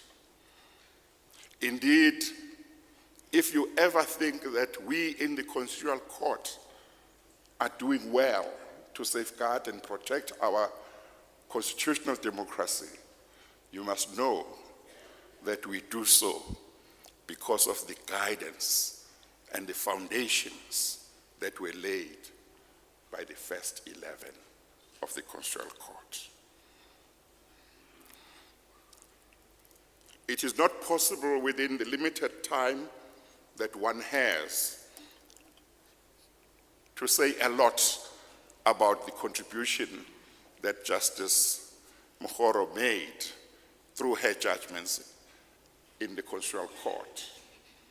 We will nevertheless get an opportunity to say more on Monday when we will have a memorial service in her honor at the Constitutional Court. But as it has been pointed out, we all know that she was part of the panel that sat in Mokwenyane and outlawed the death penalty, and thus brought to an end a great suffering that mostly had been felt by black people in the context of the use of the death penalty. She was part of the panel which answered the call of prisoners ahead of the 1999 election, when the IEC did not want to register prisoners so that they could vote, and they approached the Constitutional Court. And she, together with her colleagues, ensured that even prisoners would be able to enjoy the right to vote. She was one of the panel that ensured that when South Africans were overseas ahead of the 1999 election, were going to be denied the opportunity to vote and approach the Constitutional Court, the Constitutional Court made sure that they could vote. It has been said that she had a special place for vulnerable groups. Indeed, that is so. And we see that in her judgments in Kosa. We see that in her judgment in Chief Lesapo. We see that in her other judgments. She had a special passion for vulnerable people.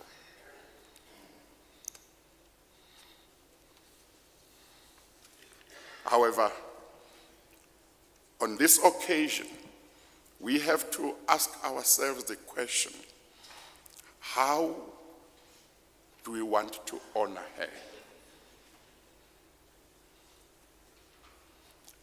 In this gathering, I suspect that there may be two groups, but I hope it is only one group. There may be a group that will accompany her and say goodbye, and tomorrow life goes back to normal. But there may be a group, there is another group, that will say, in honor of this outstanding daughter of the soil, there is something I'm going to change.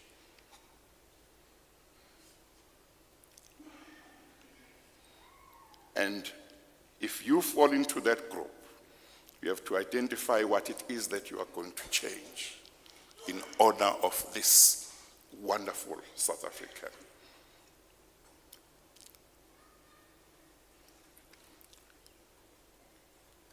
You can say, I will put more effort in fighting corruption because Justice Mokgoro wanted trust in our society are uplifted, but corruption prevents that. Justice Mokgoro would have wanted to make sure that all those who take an oath or affirmation because they must perform constitutional duties respect their oath of office and respect the affirmations they take. You can say today, no matter what I have done in the past, I'm not going to be part again of not respecting my oath of office. I'm not going to be part again of condoning corruption. I will dedicate my life in honor of the South African to fighting corruption. What about us in the judiciary? I have no doubt that Justice Mokgoro would like us who remain behind in the judiciary to emulate the first Constitutional Court 11, who carried out their functions fearlessly and in accordance with their oath of office, and who, in their judgments, displayed their concern for the most vulnerable in our society. We too should do the same. She would like us to ensure that we continue to fight and defend the independence of the judiciary. She would like us to uphold the rule of law. She would like us not to compromise on integrity. I have no doubt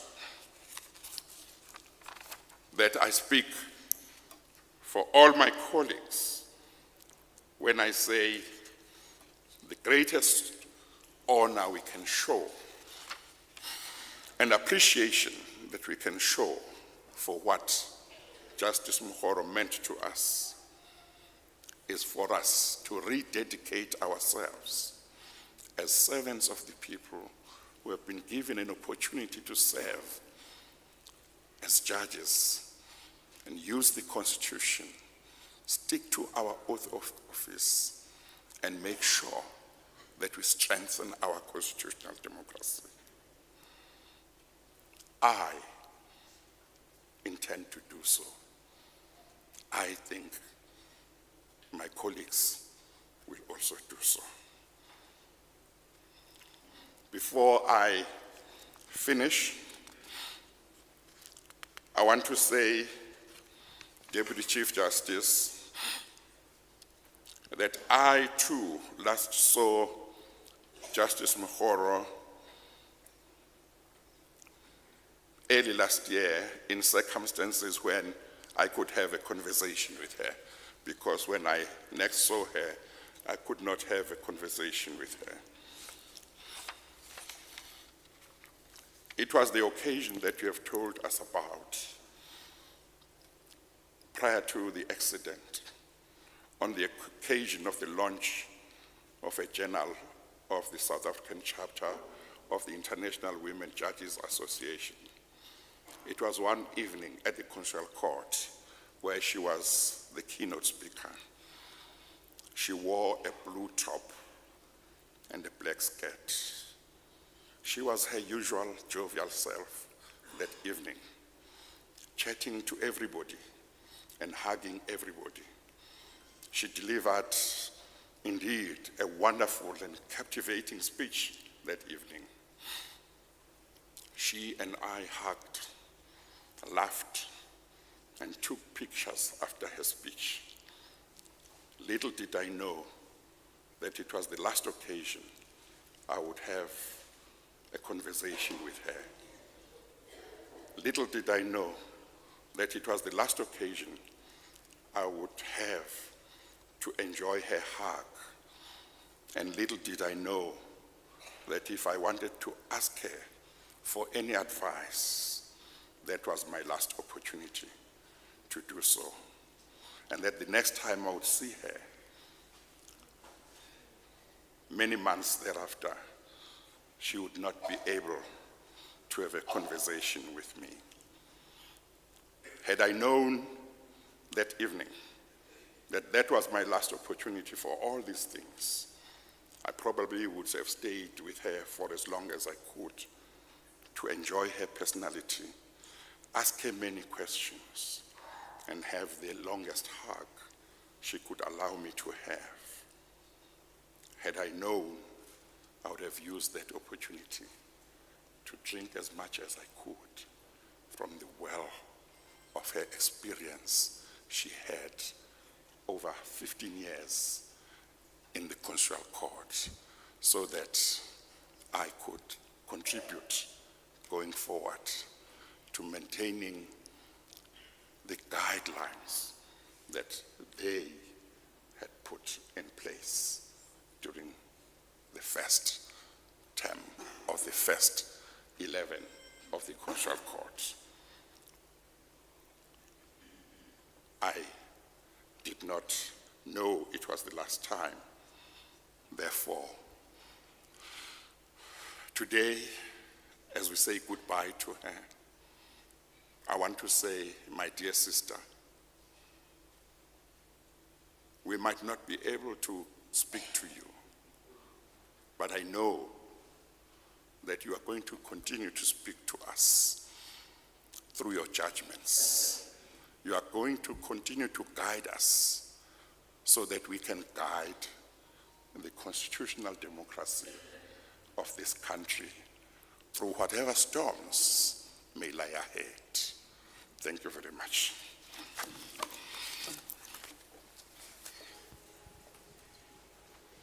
Dipilu di robehile mimoya idubehile impa Jehovah ritepile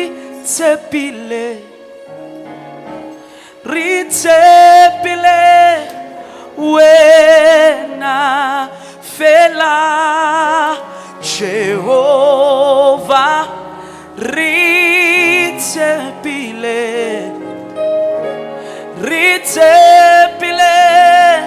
wena Jehovah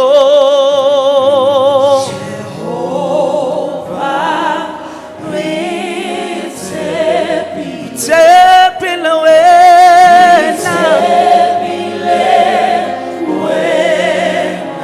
Jehovah ritepile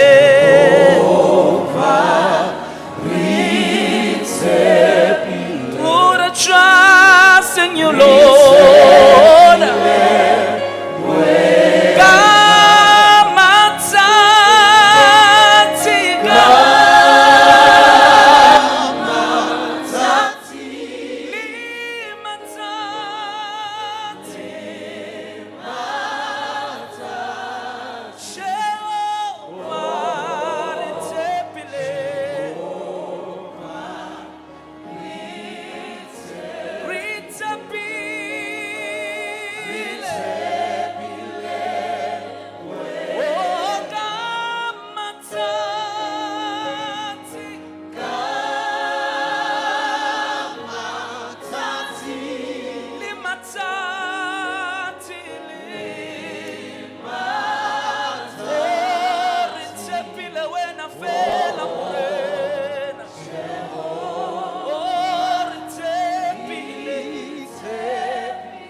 Thank you very much to the Tswane Gospel Choir and the Chief Justice for the befitting tribute. I also want to thank my co-program director, Justice Theron, for her sterling job. It shows that separation of powers can work in a cooperative environment. So, I heard that Justice Mokgoro was stylish. I also cross a path. When I was a president of the SRC at the University of Venda, she was the chairperson of council. So she always told us, student leaders must be presentable. You can't come here just like students. And the current president was the chancellor of the University of Venda at the time. With this, Mr. President, we will welcome you forward to give an eulogy on behalf of the government of the Republic of South Africa.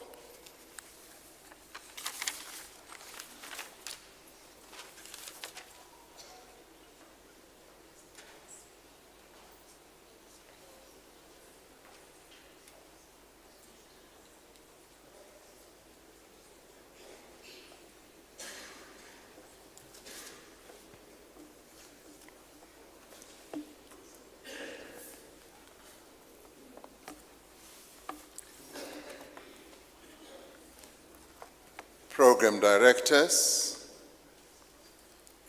Justice Theron, Minister of Justice, Ronald Lamula, the family of Justice Mokgoro, the Mokgoro family, the Buffel family,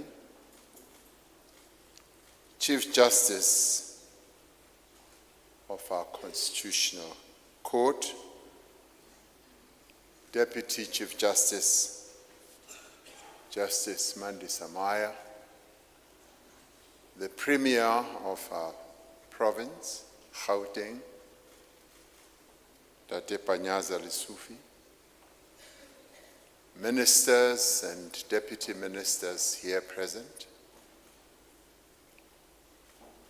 the leadership of our parliament, Speaker of the National Assembly who's here and others, the Chief of the Defense Force, General Ruzani Mapwanya, members of our judiciary who are here present, and members of the legal fraternity, and representatives of civil society, and yes, the leadership of the clergy, particularly this congregation, and fellow mourners. Dumelang. Kiri dumelang. Ke a leboga. Chief Justice, you requested that we should consider holding an official funeral for Chief Justice or Justice Mokgoro. What we normally do is to respond to a request, usually from our various 9 provinces, and in this case, you requested so. But your request came at the same time as a request that came from Cyril Ramaphosa, who also requested that the president should confer an official funeral. So our requests coincided, and that is why we are having this honor that we are bestowing on our departed Justice Yvonne Mokgoro. I'd like to offer my thanks to the many people who have spoken here and have paid tribute to Justice Mokgoro, thus making this official funeral much more meaningful. The tributes from the family, the children and the grandchildren were heartwarming. The tribute from Sister Prudence Ramasedi was quite revealing. Mar aus Prudence, it's possible for a justice or Nali Mitsamang C or high may not have been the most intelligent in your home, particularly maybe when it came to making gravy or cooking. But Mokgoro, she was a legal eagle. She was a bright legal star, and that's why we are honoring her today. And Deputy Chief Justice Mandi Samaya, Your tribute was also quite revealing. You told us maybe what many of us would not want to hear about Justice Yvonne Mokgoro, about how you used to go to parties. We don't want to hear that about...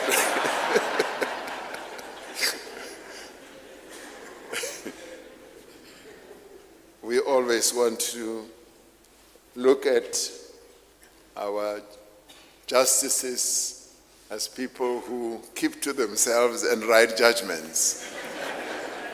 And write good judgments like the ones that Justice Yvonne Mokgoro participated in, iconic or outstanding judgments like the right to life and all that, which continues to make life a bit difficult for many who keep on saying the death penalty must come back, the death penalty must come back. And when we tell them about how Justice Mokgoro and her colleagues ruled that everyone should have a right to life in our country, sometimes they don't understand, but mostly do. Chief Justice, thank you too for your tribute. I now know, Deputy Chief Justice Mandi Samaya told us that Justice Yvonne Mokgoro loved fashion. Now you are revealing a particular side about yourself. You even noticed that she was wearing a blue top and a black skirt.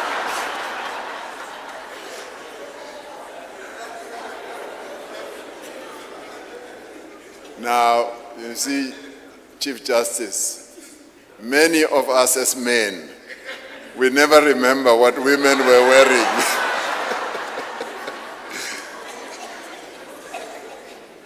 But women always do. They will tell you that when I met you, you were wearing this, and when you have long forgotten. But today, my dear Chief Justice, I also now know that hugs mean a lot to you.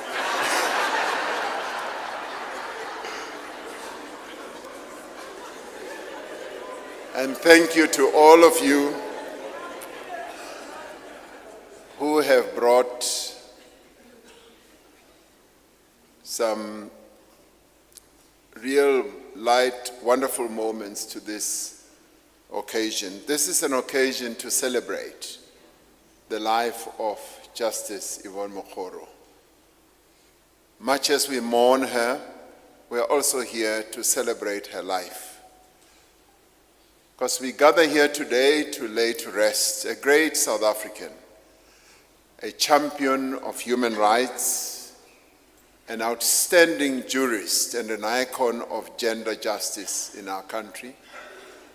And through her life and through her work, I would call her Imbogoto. Justice Yvonne Mokgoro was a pioneer.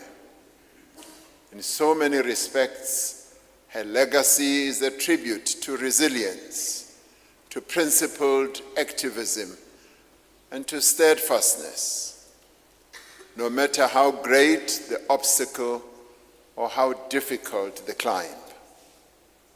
In 1994, upon its inception, as we heard, she became the first black woman to be appointed to the Constitutional Court. Reaching that pinnacle was not a simple progression. It did not come easy, and as we have heard from her own humble beginnings in her family, hard work was instilled in her, humility, and that is what she exhibited throughout her life. Her progression was a culmination, yes, of the many years of hard work.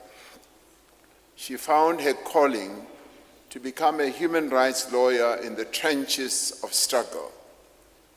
As a student activist and member of the African National Congress, in the then Bophuthatswana and later in the Northern Cape. Her appointment to the Constitutional Court was the product of many years of both formal and self-study to better herself and to advance in her chosen profession. It was the fulfillment of a dream in which she never lost faith. Yes, a dream that was planted by no other than one of our greatest leaders, Robert Sobukwe. Even while working in a host of different jobs, yes, in menial, people would call menial jobs, like being an assistant, nursing assistant, a retail salesman, or as a clerk. It was a progression from a successful career as a legal academic when she produced groundbreaking research on customary law, Ubuntu, and all that, and all of the time when our jurisprudence and case law around this subject were still evolving. It was an achievement that followed decades of building a rigorous and demanding career for herself. A career that would be of great benefit to the people of our country. The life of Justice Yvonne Mokgoro was the life of untold numbers of black women in this country under apartheid, who bore the triple burden of race, class, and gender. She sought to carve a path for herself at a time when the odds were staked heavily against women and against black women in particular. And yet she went forth with courage, with determination, and with the humility that was her trademark. It is because she understood these struggles and challenges keenly, because she had experienced them firsthand, that Justice Mokgoro was such a passionate as well as an ardent advocate for gender justice. It is also the reason why she dedicated a substantial part of her time to training and mentoring young female lawyers. And today we have heard about the two female lawyers who she mentored, our Deputy Chief Justice as well as Justice Teron. In its tribute to the late Justice Mokgoro, the International Commission of Jurists described her as an inspiration to the next generation of women lawyers, not only in South Africa, but around the world. She brought this humanism and commitment to social justice to the bench. In her judgment on the court's very first case, the seminal State versus Makwanyane, involving the death penalty, she expanded on the principle of Ubuntu, describing it as one shared value and ideal that runs like a golden thread across cultural lines, as many on this stage also attested to. During her time on the bench, in the public interest work that she did, she engaged in, during her own retirement, she was steadfast in her view that regard for human dignity should be the bedrock of jurisprudence everywhere. This understanding was brought to bear in the positions that she held within the United Nations system as well. Between 2016 and 2020, Justice Mokgoro chaired the United Nations Internal Justice Council, which is tasked with ensuring independence, professionalism, and accountability in the administration of justice system of the United Nations. And I should say on this point that our country has truly been honored by an international body like the United Nations in that, in dealing with some of their own internal governance processes, they have relied heavily on legal eagles from South Africa who have played an important role in helping to shape the governance processes that have to deal with race, that have to deal with how the United Nations system should respond to justice internally. Recently, former legal counsel of former President Thabo Mbeki and my own legal counsel have been involved in helping the United Nations to shape their own internal systems when dealing with matters of race. And it is wonderful to know that Justice Mokgoro was also involved in that type of work when it comes to justice in the UN system. So our country has truly produced great legal minds that transcend just the borders of our own country and have also gone to play an important role at an international level. In the aftermath of the killing of George Floyd in the United States in 2020, which gave birth to the global Black Lives Matter movement, the United Nations Human Rights Council set up an independent expert mechanism to advance racial justice and equality in law enforcement. Justice Mokgoro was appointed as its first chair. As South Africa, we are immensely proud that our jurists are held in such high regard internationally on matters of human rights, racial discrimination, and gender justice. Alongside her fellow other justices, she affirmed that Ubuntu was interwoven with the rights to life, to dignity, and to equality. She wrote several judgments, as we heard, that advance the socio-economic rights of society's most vulnerable. Much of Justice Mokgoro's academic research supported legal and policy transformation with respect to the rights of women and children. And this morning we also heard from my sister, who was talking about the work that they've been doing together in the Nelson Mandela Children's Fund.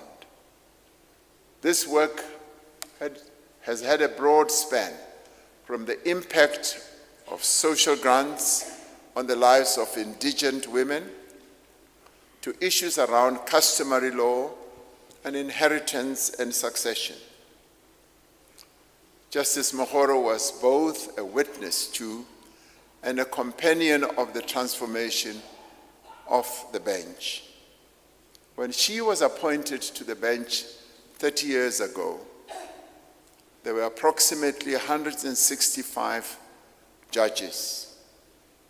Of these, 160 of these judges were white men. 3 were black men and 2 were white women. Today, we can be proud as a nation of the fact that 45% of our judges are women. 32% are black women. The late judge received many accolades during her illustrious career. Her experience and expertise saw her being appointed to a number of advisory boards of entities working to advance human rights both at home and abroad, including, yes, as we had earlier, the Nelson Mandela Children's Fund. It is in recognition of her far-reaching and wide-ranging contribution to our country that she was awarded the Order of Baobab in 2015 by our nation. Justice Yvonne Mokgoro was a woman of great stature and courage and strength. Just as we mourn her, we also celebrate her. As much as Imbogoto grinds, it also soothes. She was an exceptional jurist who, alongside her peers on the Constitutional Court, set the highest standards of the new democratic state. They were standards we will continuously strive to uphold now and into the future. O dirile motho o. Ditiro tsa gagwe di a mo paka. A go tlhokagale gore re shebe kwa le kwa le kwa re ipotsa gore o dirile eng. O dirile. Re a mo leboga ka gobane o diretse setšhaba se sa gaetsho. And so, drawing on the words of John Donne, we say, "Death, be not proud, though some have called thee mighty and dreadful, for thou art not so. For those whom thou thinkest thou dost overthrow, die not." The legacy that Justice Mokgoro leaves behind is truly a towering one. To her family, both the Mokgoro and the Buffel family, we share in your loss, as the Chief Justice also said. May you be comforted by the knowledge that your sister, your mother, your grandmother, your aunt, her work continues to inspire and to guide many, not only in the judiciary, but across many sectors as well. May we have the courage that she exhibited. May we all have the resilience that she demonstrated. May we all, in reflecting on her legacy, be reminded of our duty to help build a South Africa of true equality, South Africa of freedom, and a South Africa of human rights. And yes, Chief Justice, a South Africa free of corruption that robs the poor, a South Africa of those leaders who will take their oath seriously and serve the people of South Africa like Justice Mokgoro did. Go ba lelapa la ga Mokgoro le la ga Buffel, tshika yotlhe ka bophara le ditsala no le re adimile mogaka o rotlhe re latlhegetswe. We have all lost. We want to thank you for having lent her to us as a nation. And we say, Justice Mokgoro, tsamaya ka kgotso le ka kagiso, re tla dula re go gopola ka ditiro tse tsa gago tse ntle tseo di eleditseng setšhaba. Setšhaba sa gageso se tla dula se go gopola ke re o tsamaye ka kgotso and o tsamaye ka kagiso. I want to thank you all.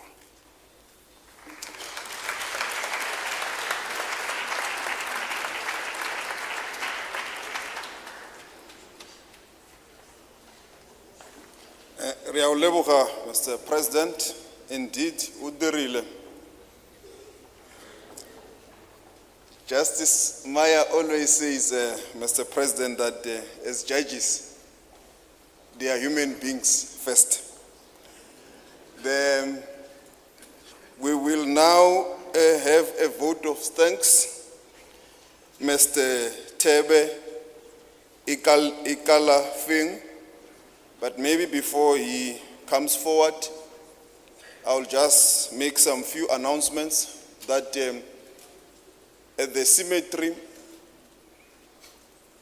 there are identified people who will go to the site, to the grave site, and also to a marquee for the family, so that there is no confusion. There is also lunch at the cemetery, but on another site.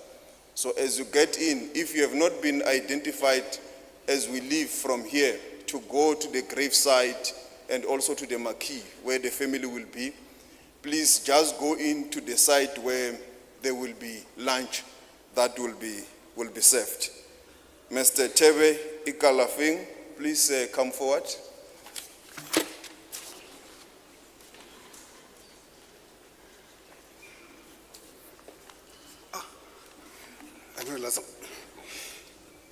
Tateng, Mpo, Dumi, Bobo, Defo, the Buffalo family from Kimberley, and the Mokgoro family. We had gathered here to share with you the pain, the hurt when you hurt, without presuming that our pain is the same. For tears are only memories in motion. We gathered here to give the gift of grief, to stand beside you in silence and not uncomfortable with your tears, to allow you the gift of mourning this loss. We're quite aware that to you, she was your north, your south, your east, your west, your working week, your Sunday best, your noon, your midnight, your talk, your song, a love that would last forever. His Excellency President Ramaphosa, the family is grateful that you have accorded our beloved sister such an important and appropriate funeral today. I want to thank you for honoring Justice Mokgoro, who has been a paragon of the Democratic Republic of South Africa, who did justice to the call, not only to fight for freedom, but to serve South Africa, and to leave it better than she found it. Finally, Justice Mokgoro, thank you for shining a light on the city of firsts, Kimberley, for shining a light on the dusty streets of Jala in Kimberley, the street that led you to our beloved St. Boniface School and molded you to be a devout Catholic that you are, for living up to the highest ideals of our country, for being an older sister to many of us when we left 35 years ago in the US, for reminding us and for institutionalizing Ubuntu, an enduring fabric of our African culture. The family of Bethel, the family of Mokgoro, are forever grateful for every single one of us here, for honoring their daughter, their mother, their grandmother, their friend. They're grateful for all the medical and nursing staff who looked after her for the last 13, 14 months. They are grateful for every single one of us who prayed for her and who prayed for them, who helped them, who carried them through these difficult times. To paraphrase what we say as Catholics, in bidding farewell to our sister, may the road rise up to meet you. May the wind always be behind your back. May the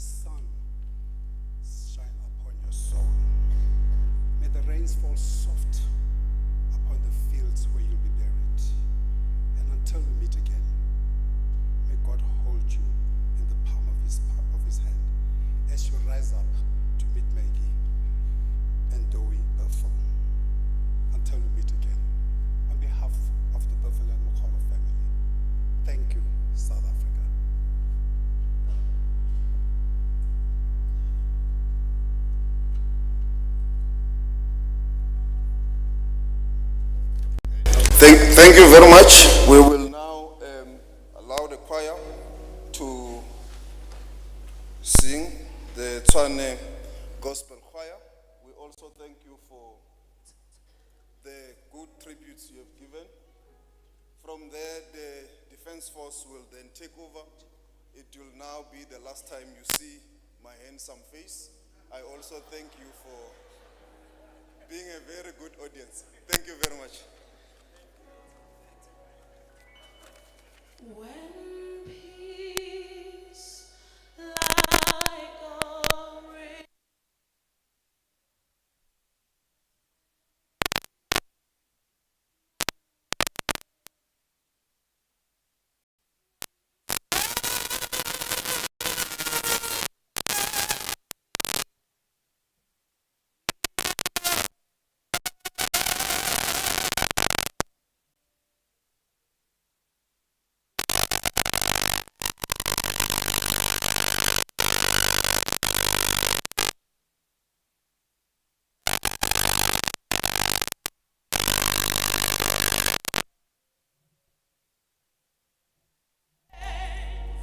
yes, it is well.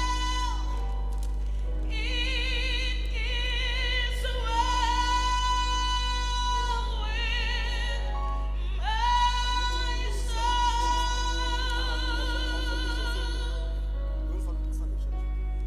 It is well with my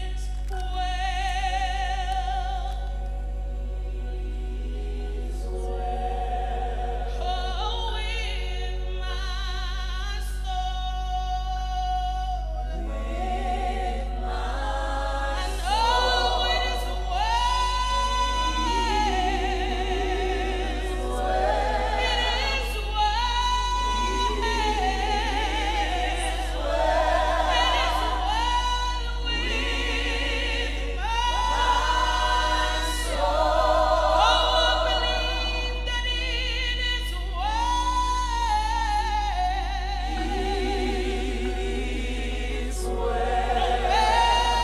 situation, I know it is well with my soul.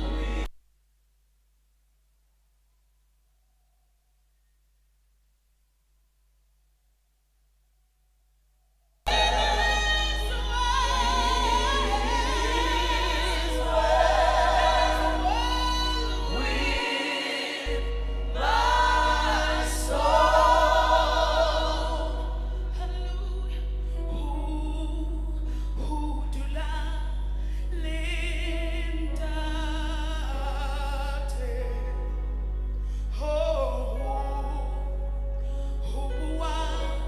Hubua liena.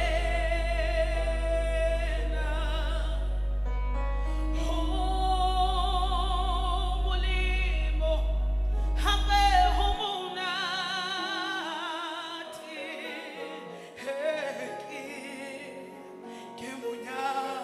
Kemunya kahuna halepi rimile halepi rimile une habroko une habroko kila kiutabile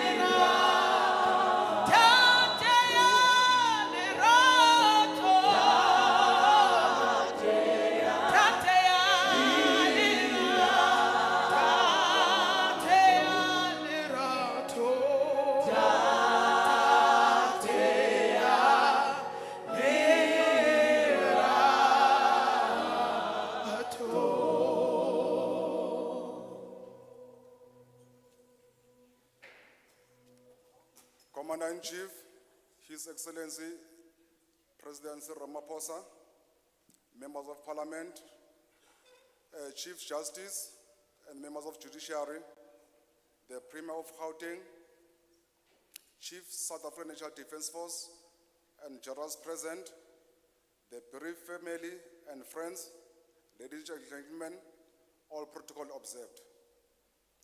Mine is to make the life of the program director simple. Order of movement from the church here to the gravesite and the expectations thereof.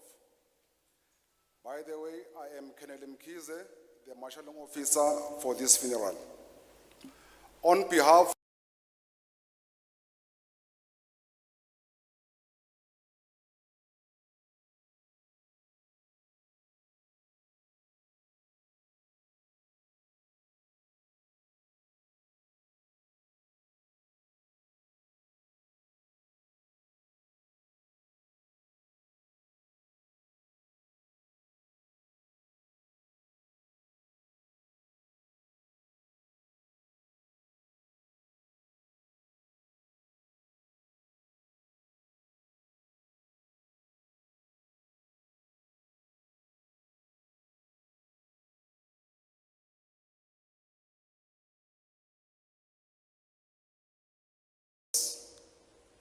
followed by Chief of South African National Defence Force.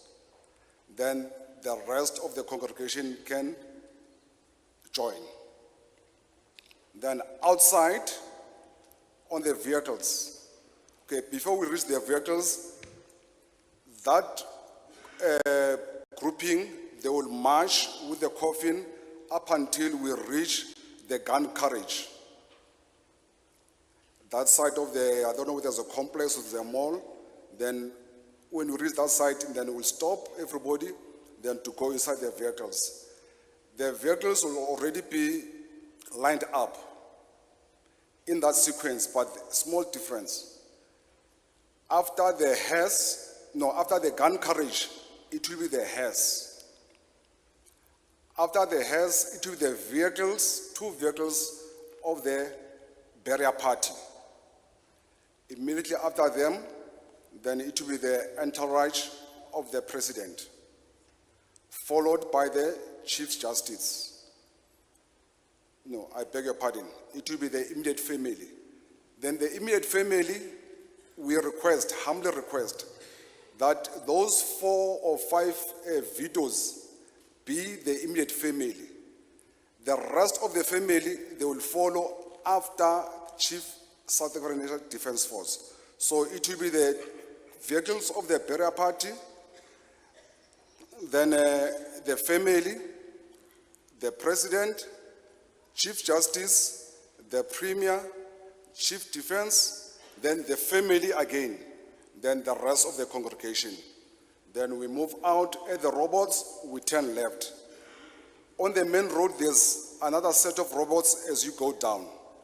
There, we'll stop for a few minutes to allow those troops who are marching with the coffin to embark on their vehicles or buses. It will take a few minutes. Thereafter, we'll proceed to the cemetery. At the cemetery, it will be as follows. At the gate, the entourage of the president will allow it to move to the left side of the soldiers that will be stationed there. Then other members of the public, including the ministers, they will move to the right. Don't worry, military police and traffic officials will be there. Then behind the gun carriage, it will only be the family and Chief of South African Defence Force. The rest, they'll go to different areas. Packing, you'll be directed where to go there. Please take note, at the gravesite, they will be firing. Be cushioned, don't be shocked. It's just a small firing as part of military proceedings to give our last tribute to the deceased or to the family of Justice Mokgoro. So be aware, it's not a loud sound, but be aware of it, don't be shocked. Then other proceedings, it will be the handing over of a stone flag to the family by the president via our chief defense force and myself. Then upon the conclusion of the military aspects, then the chaplain will hand over to the family to continue with their own traditions at the gravesite. I thank you.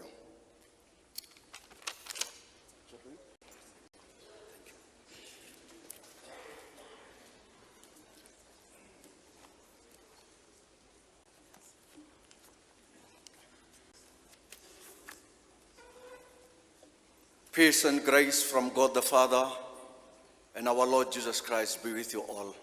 Amen. Allow me to acknowledge other expressions of faith in our midst. Melon tetle gore ke re ba tlhaping ke re lala ka ntho madi a tshologe. Yo neng a re adimile o boetse o tshotse mme go ba koina ja gagwe. The message is recorded in Psalm 10, verse 1, which reads thus in the name of the Lord. Why, O Lord, do you stand far off? Why do you hide yourself in times of trouble? The book of Psalms expresses worship, kobamelo. Throughout its many pages, Psalms encourages its readers to praise God for who he is and what he has done. The Psalms illuminate the greatness of our God, bogolo jwa bo modimo, ke ka mokgwa mo opedisi a re bokangwa e mang, ke kgosi ya kgalalelo. And the same God affirms his faithfulness to us in times of trouble, in times like this, and remind us of the absolute centrality of his word. The verse I have read has several exegetical ideas.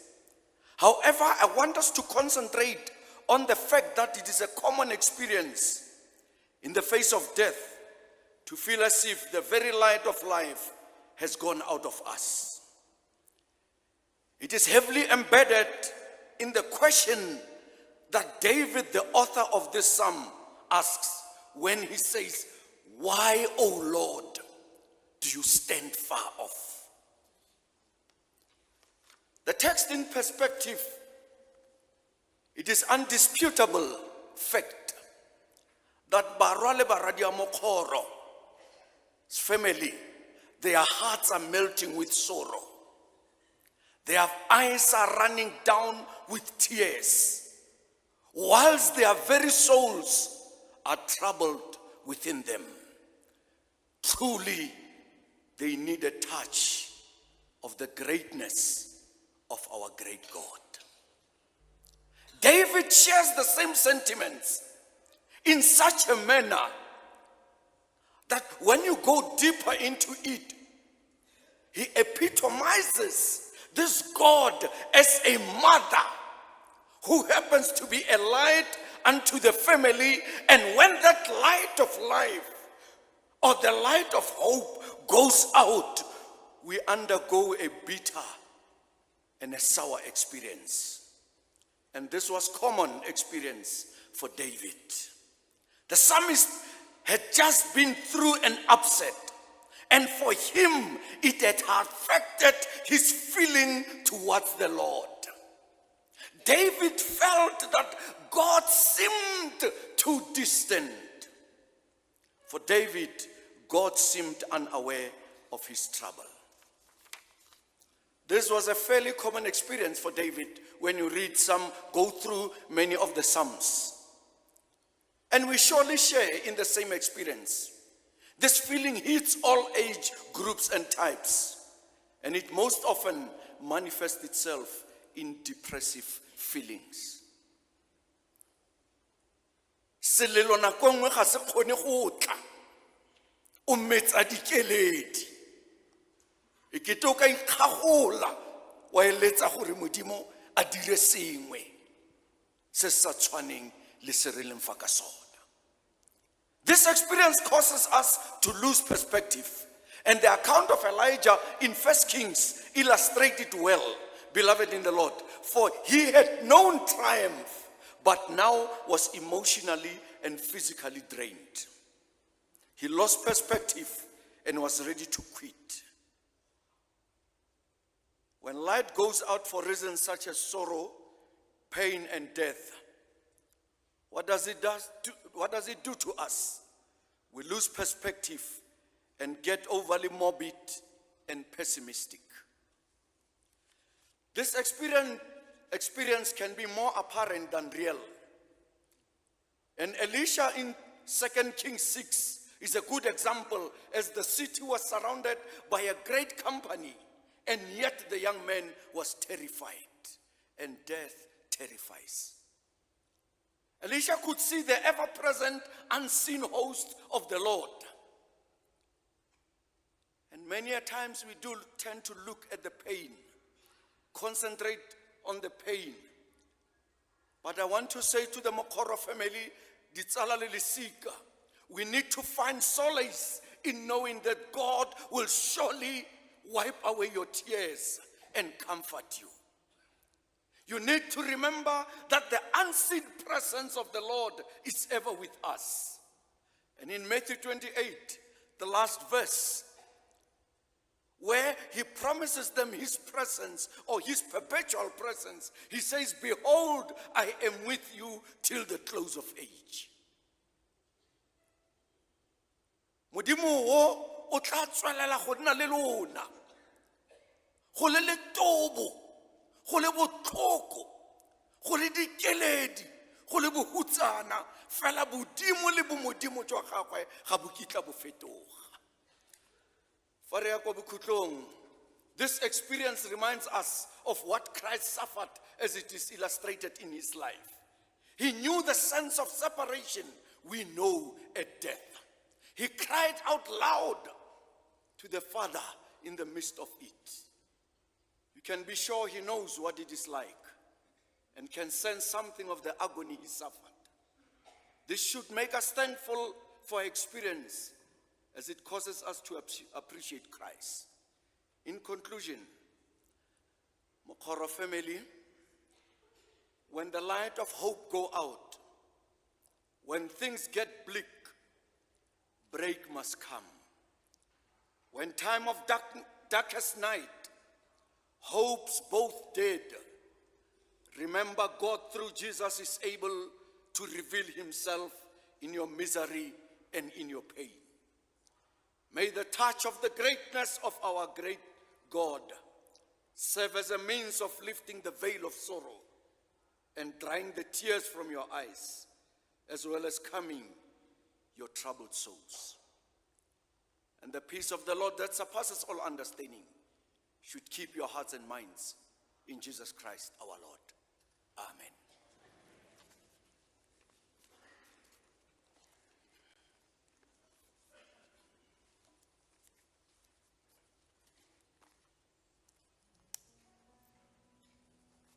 It is well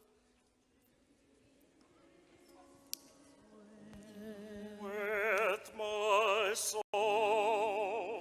With my soul, it is well. It is well with my soul. The beloved congregation, respectively so, we will now start with the proceedings of the SANDF, South African National Defence Force, Ceremonial Guard of Honor. Allow me to call the names of pallbearers and bearers. The pallbearers are as follows: 94819281 PE, Colonel SS Nzunguzi; 91955096 PE, Colonel J. Potgieter, 82571951 PE, Colonel J.F. Skuman, 93465136 PE, Colonel R.M. Moropane, 95702189 MC, Captain South African Navy AMI Mokou, 98560493 MI, Captain South African Navy MP Silala, 85002277 PE, Colonel P. Ngakamba, 98022957 PE, Colonel T. Nkosi. The bearers are as follows: 94204666 PE, Master Warrant Officer M.E. Wogbard, 86743739 PE, Master Warrant Officer S.S. Magagula, 90073917 PE, Master Warrant Officer R.T. Alexander, 92728476 PE, Master Warrant Officer J.Z. Munisi, 94853751 PE, Master Warrant Officer D.T. Tlhageng, 95654653 PE, Master Warrant Officer K.S. Ndokweni, 91735795 PE, Master Warrant Officer L.B. Sitebe, 96851274 PE, Master Warrant Officer S.M. Mahungela, and the warrant officer in charge is 94997145 PE, Chief Warrant Officer M.Z. Mukhejani.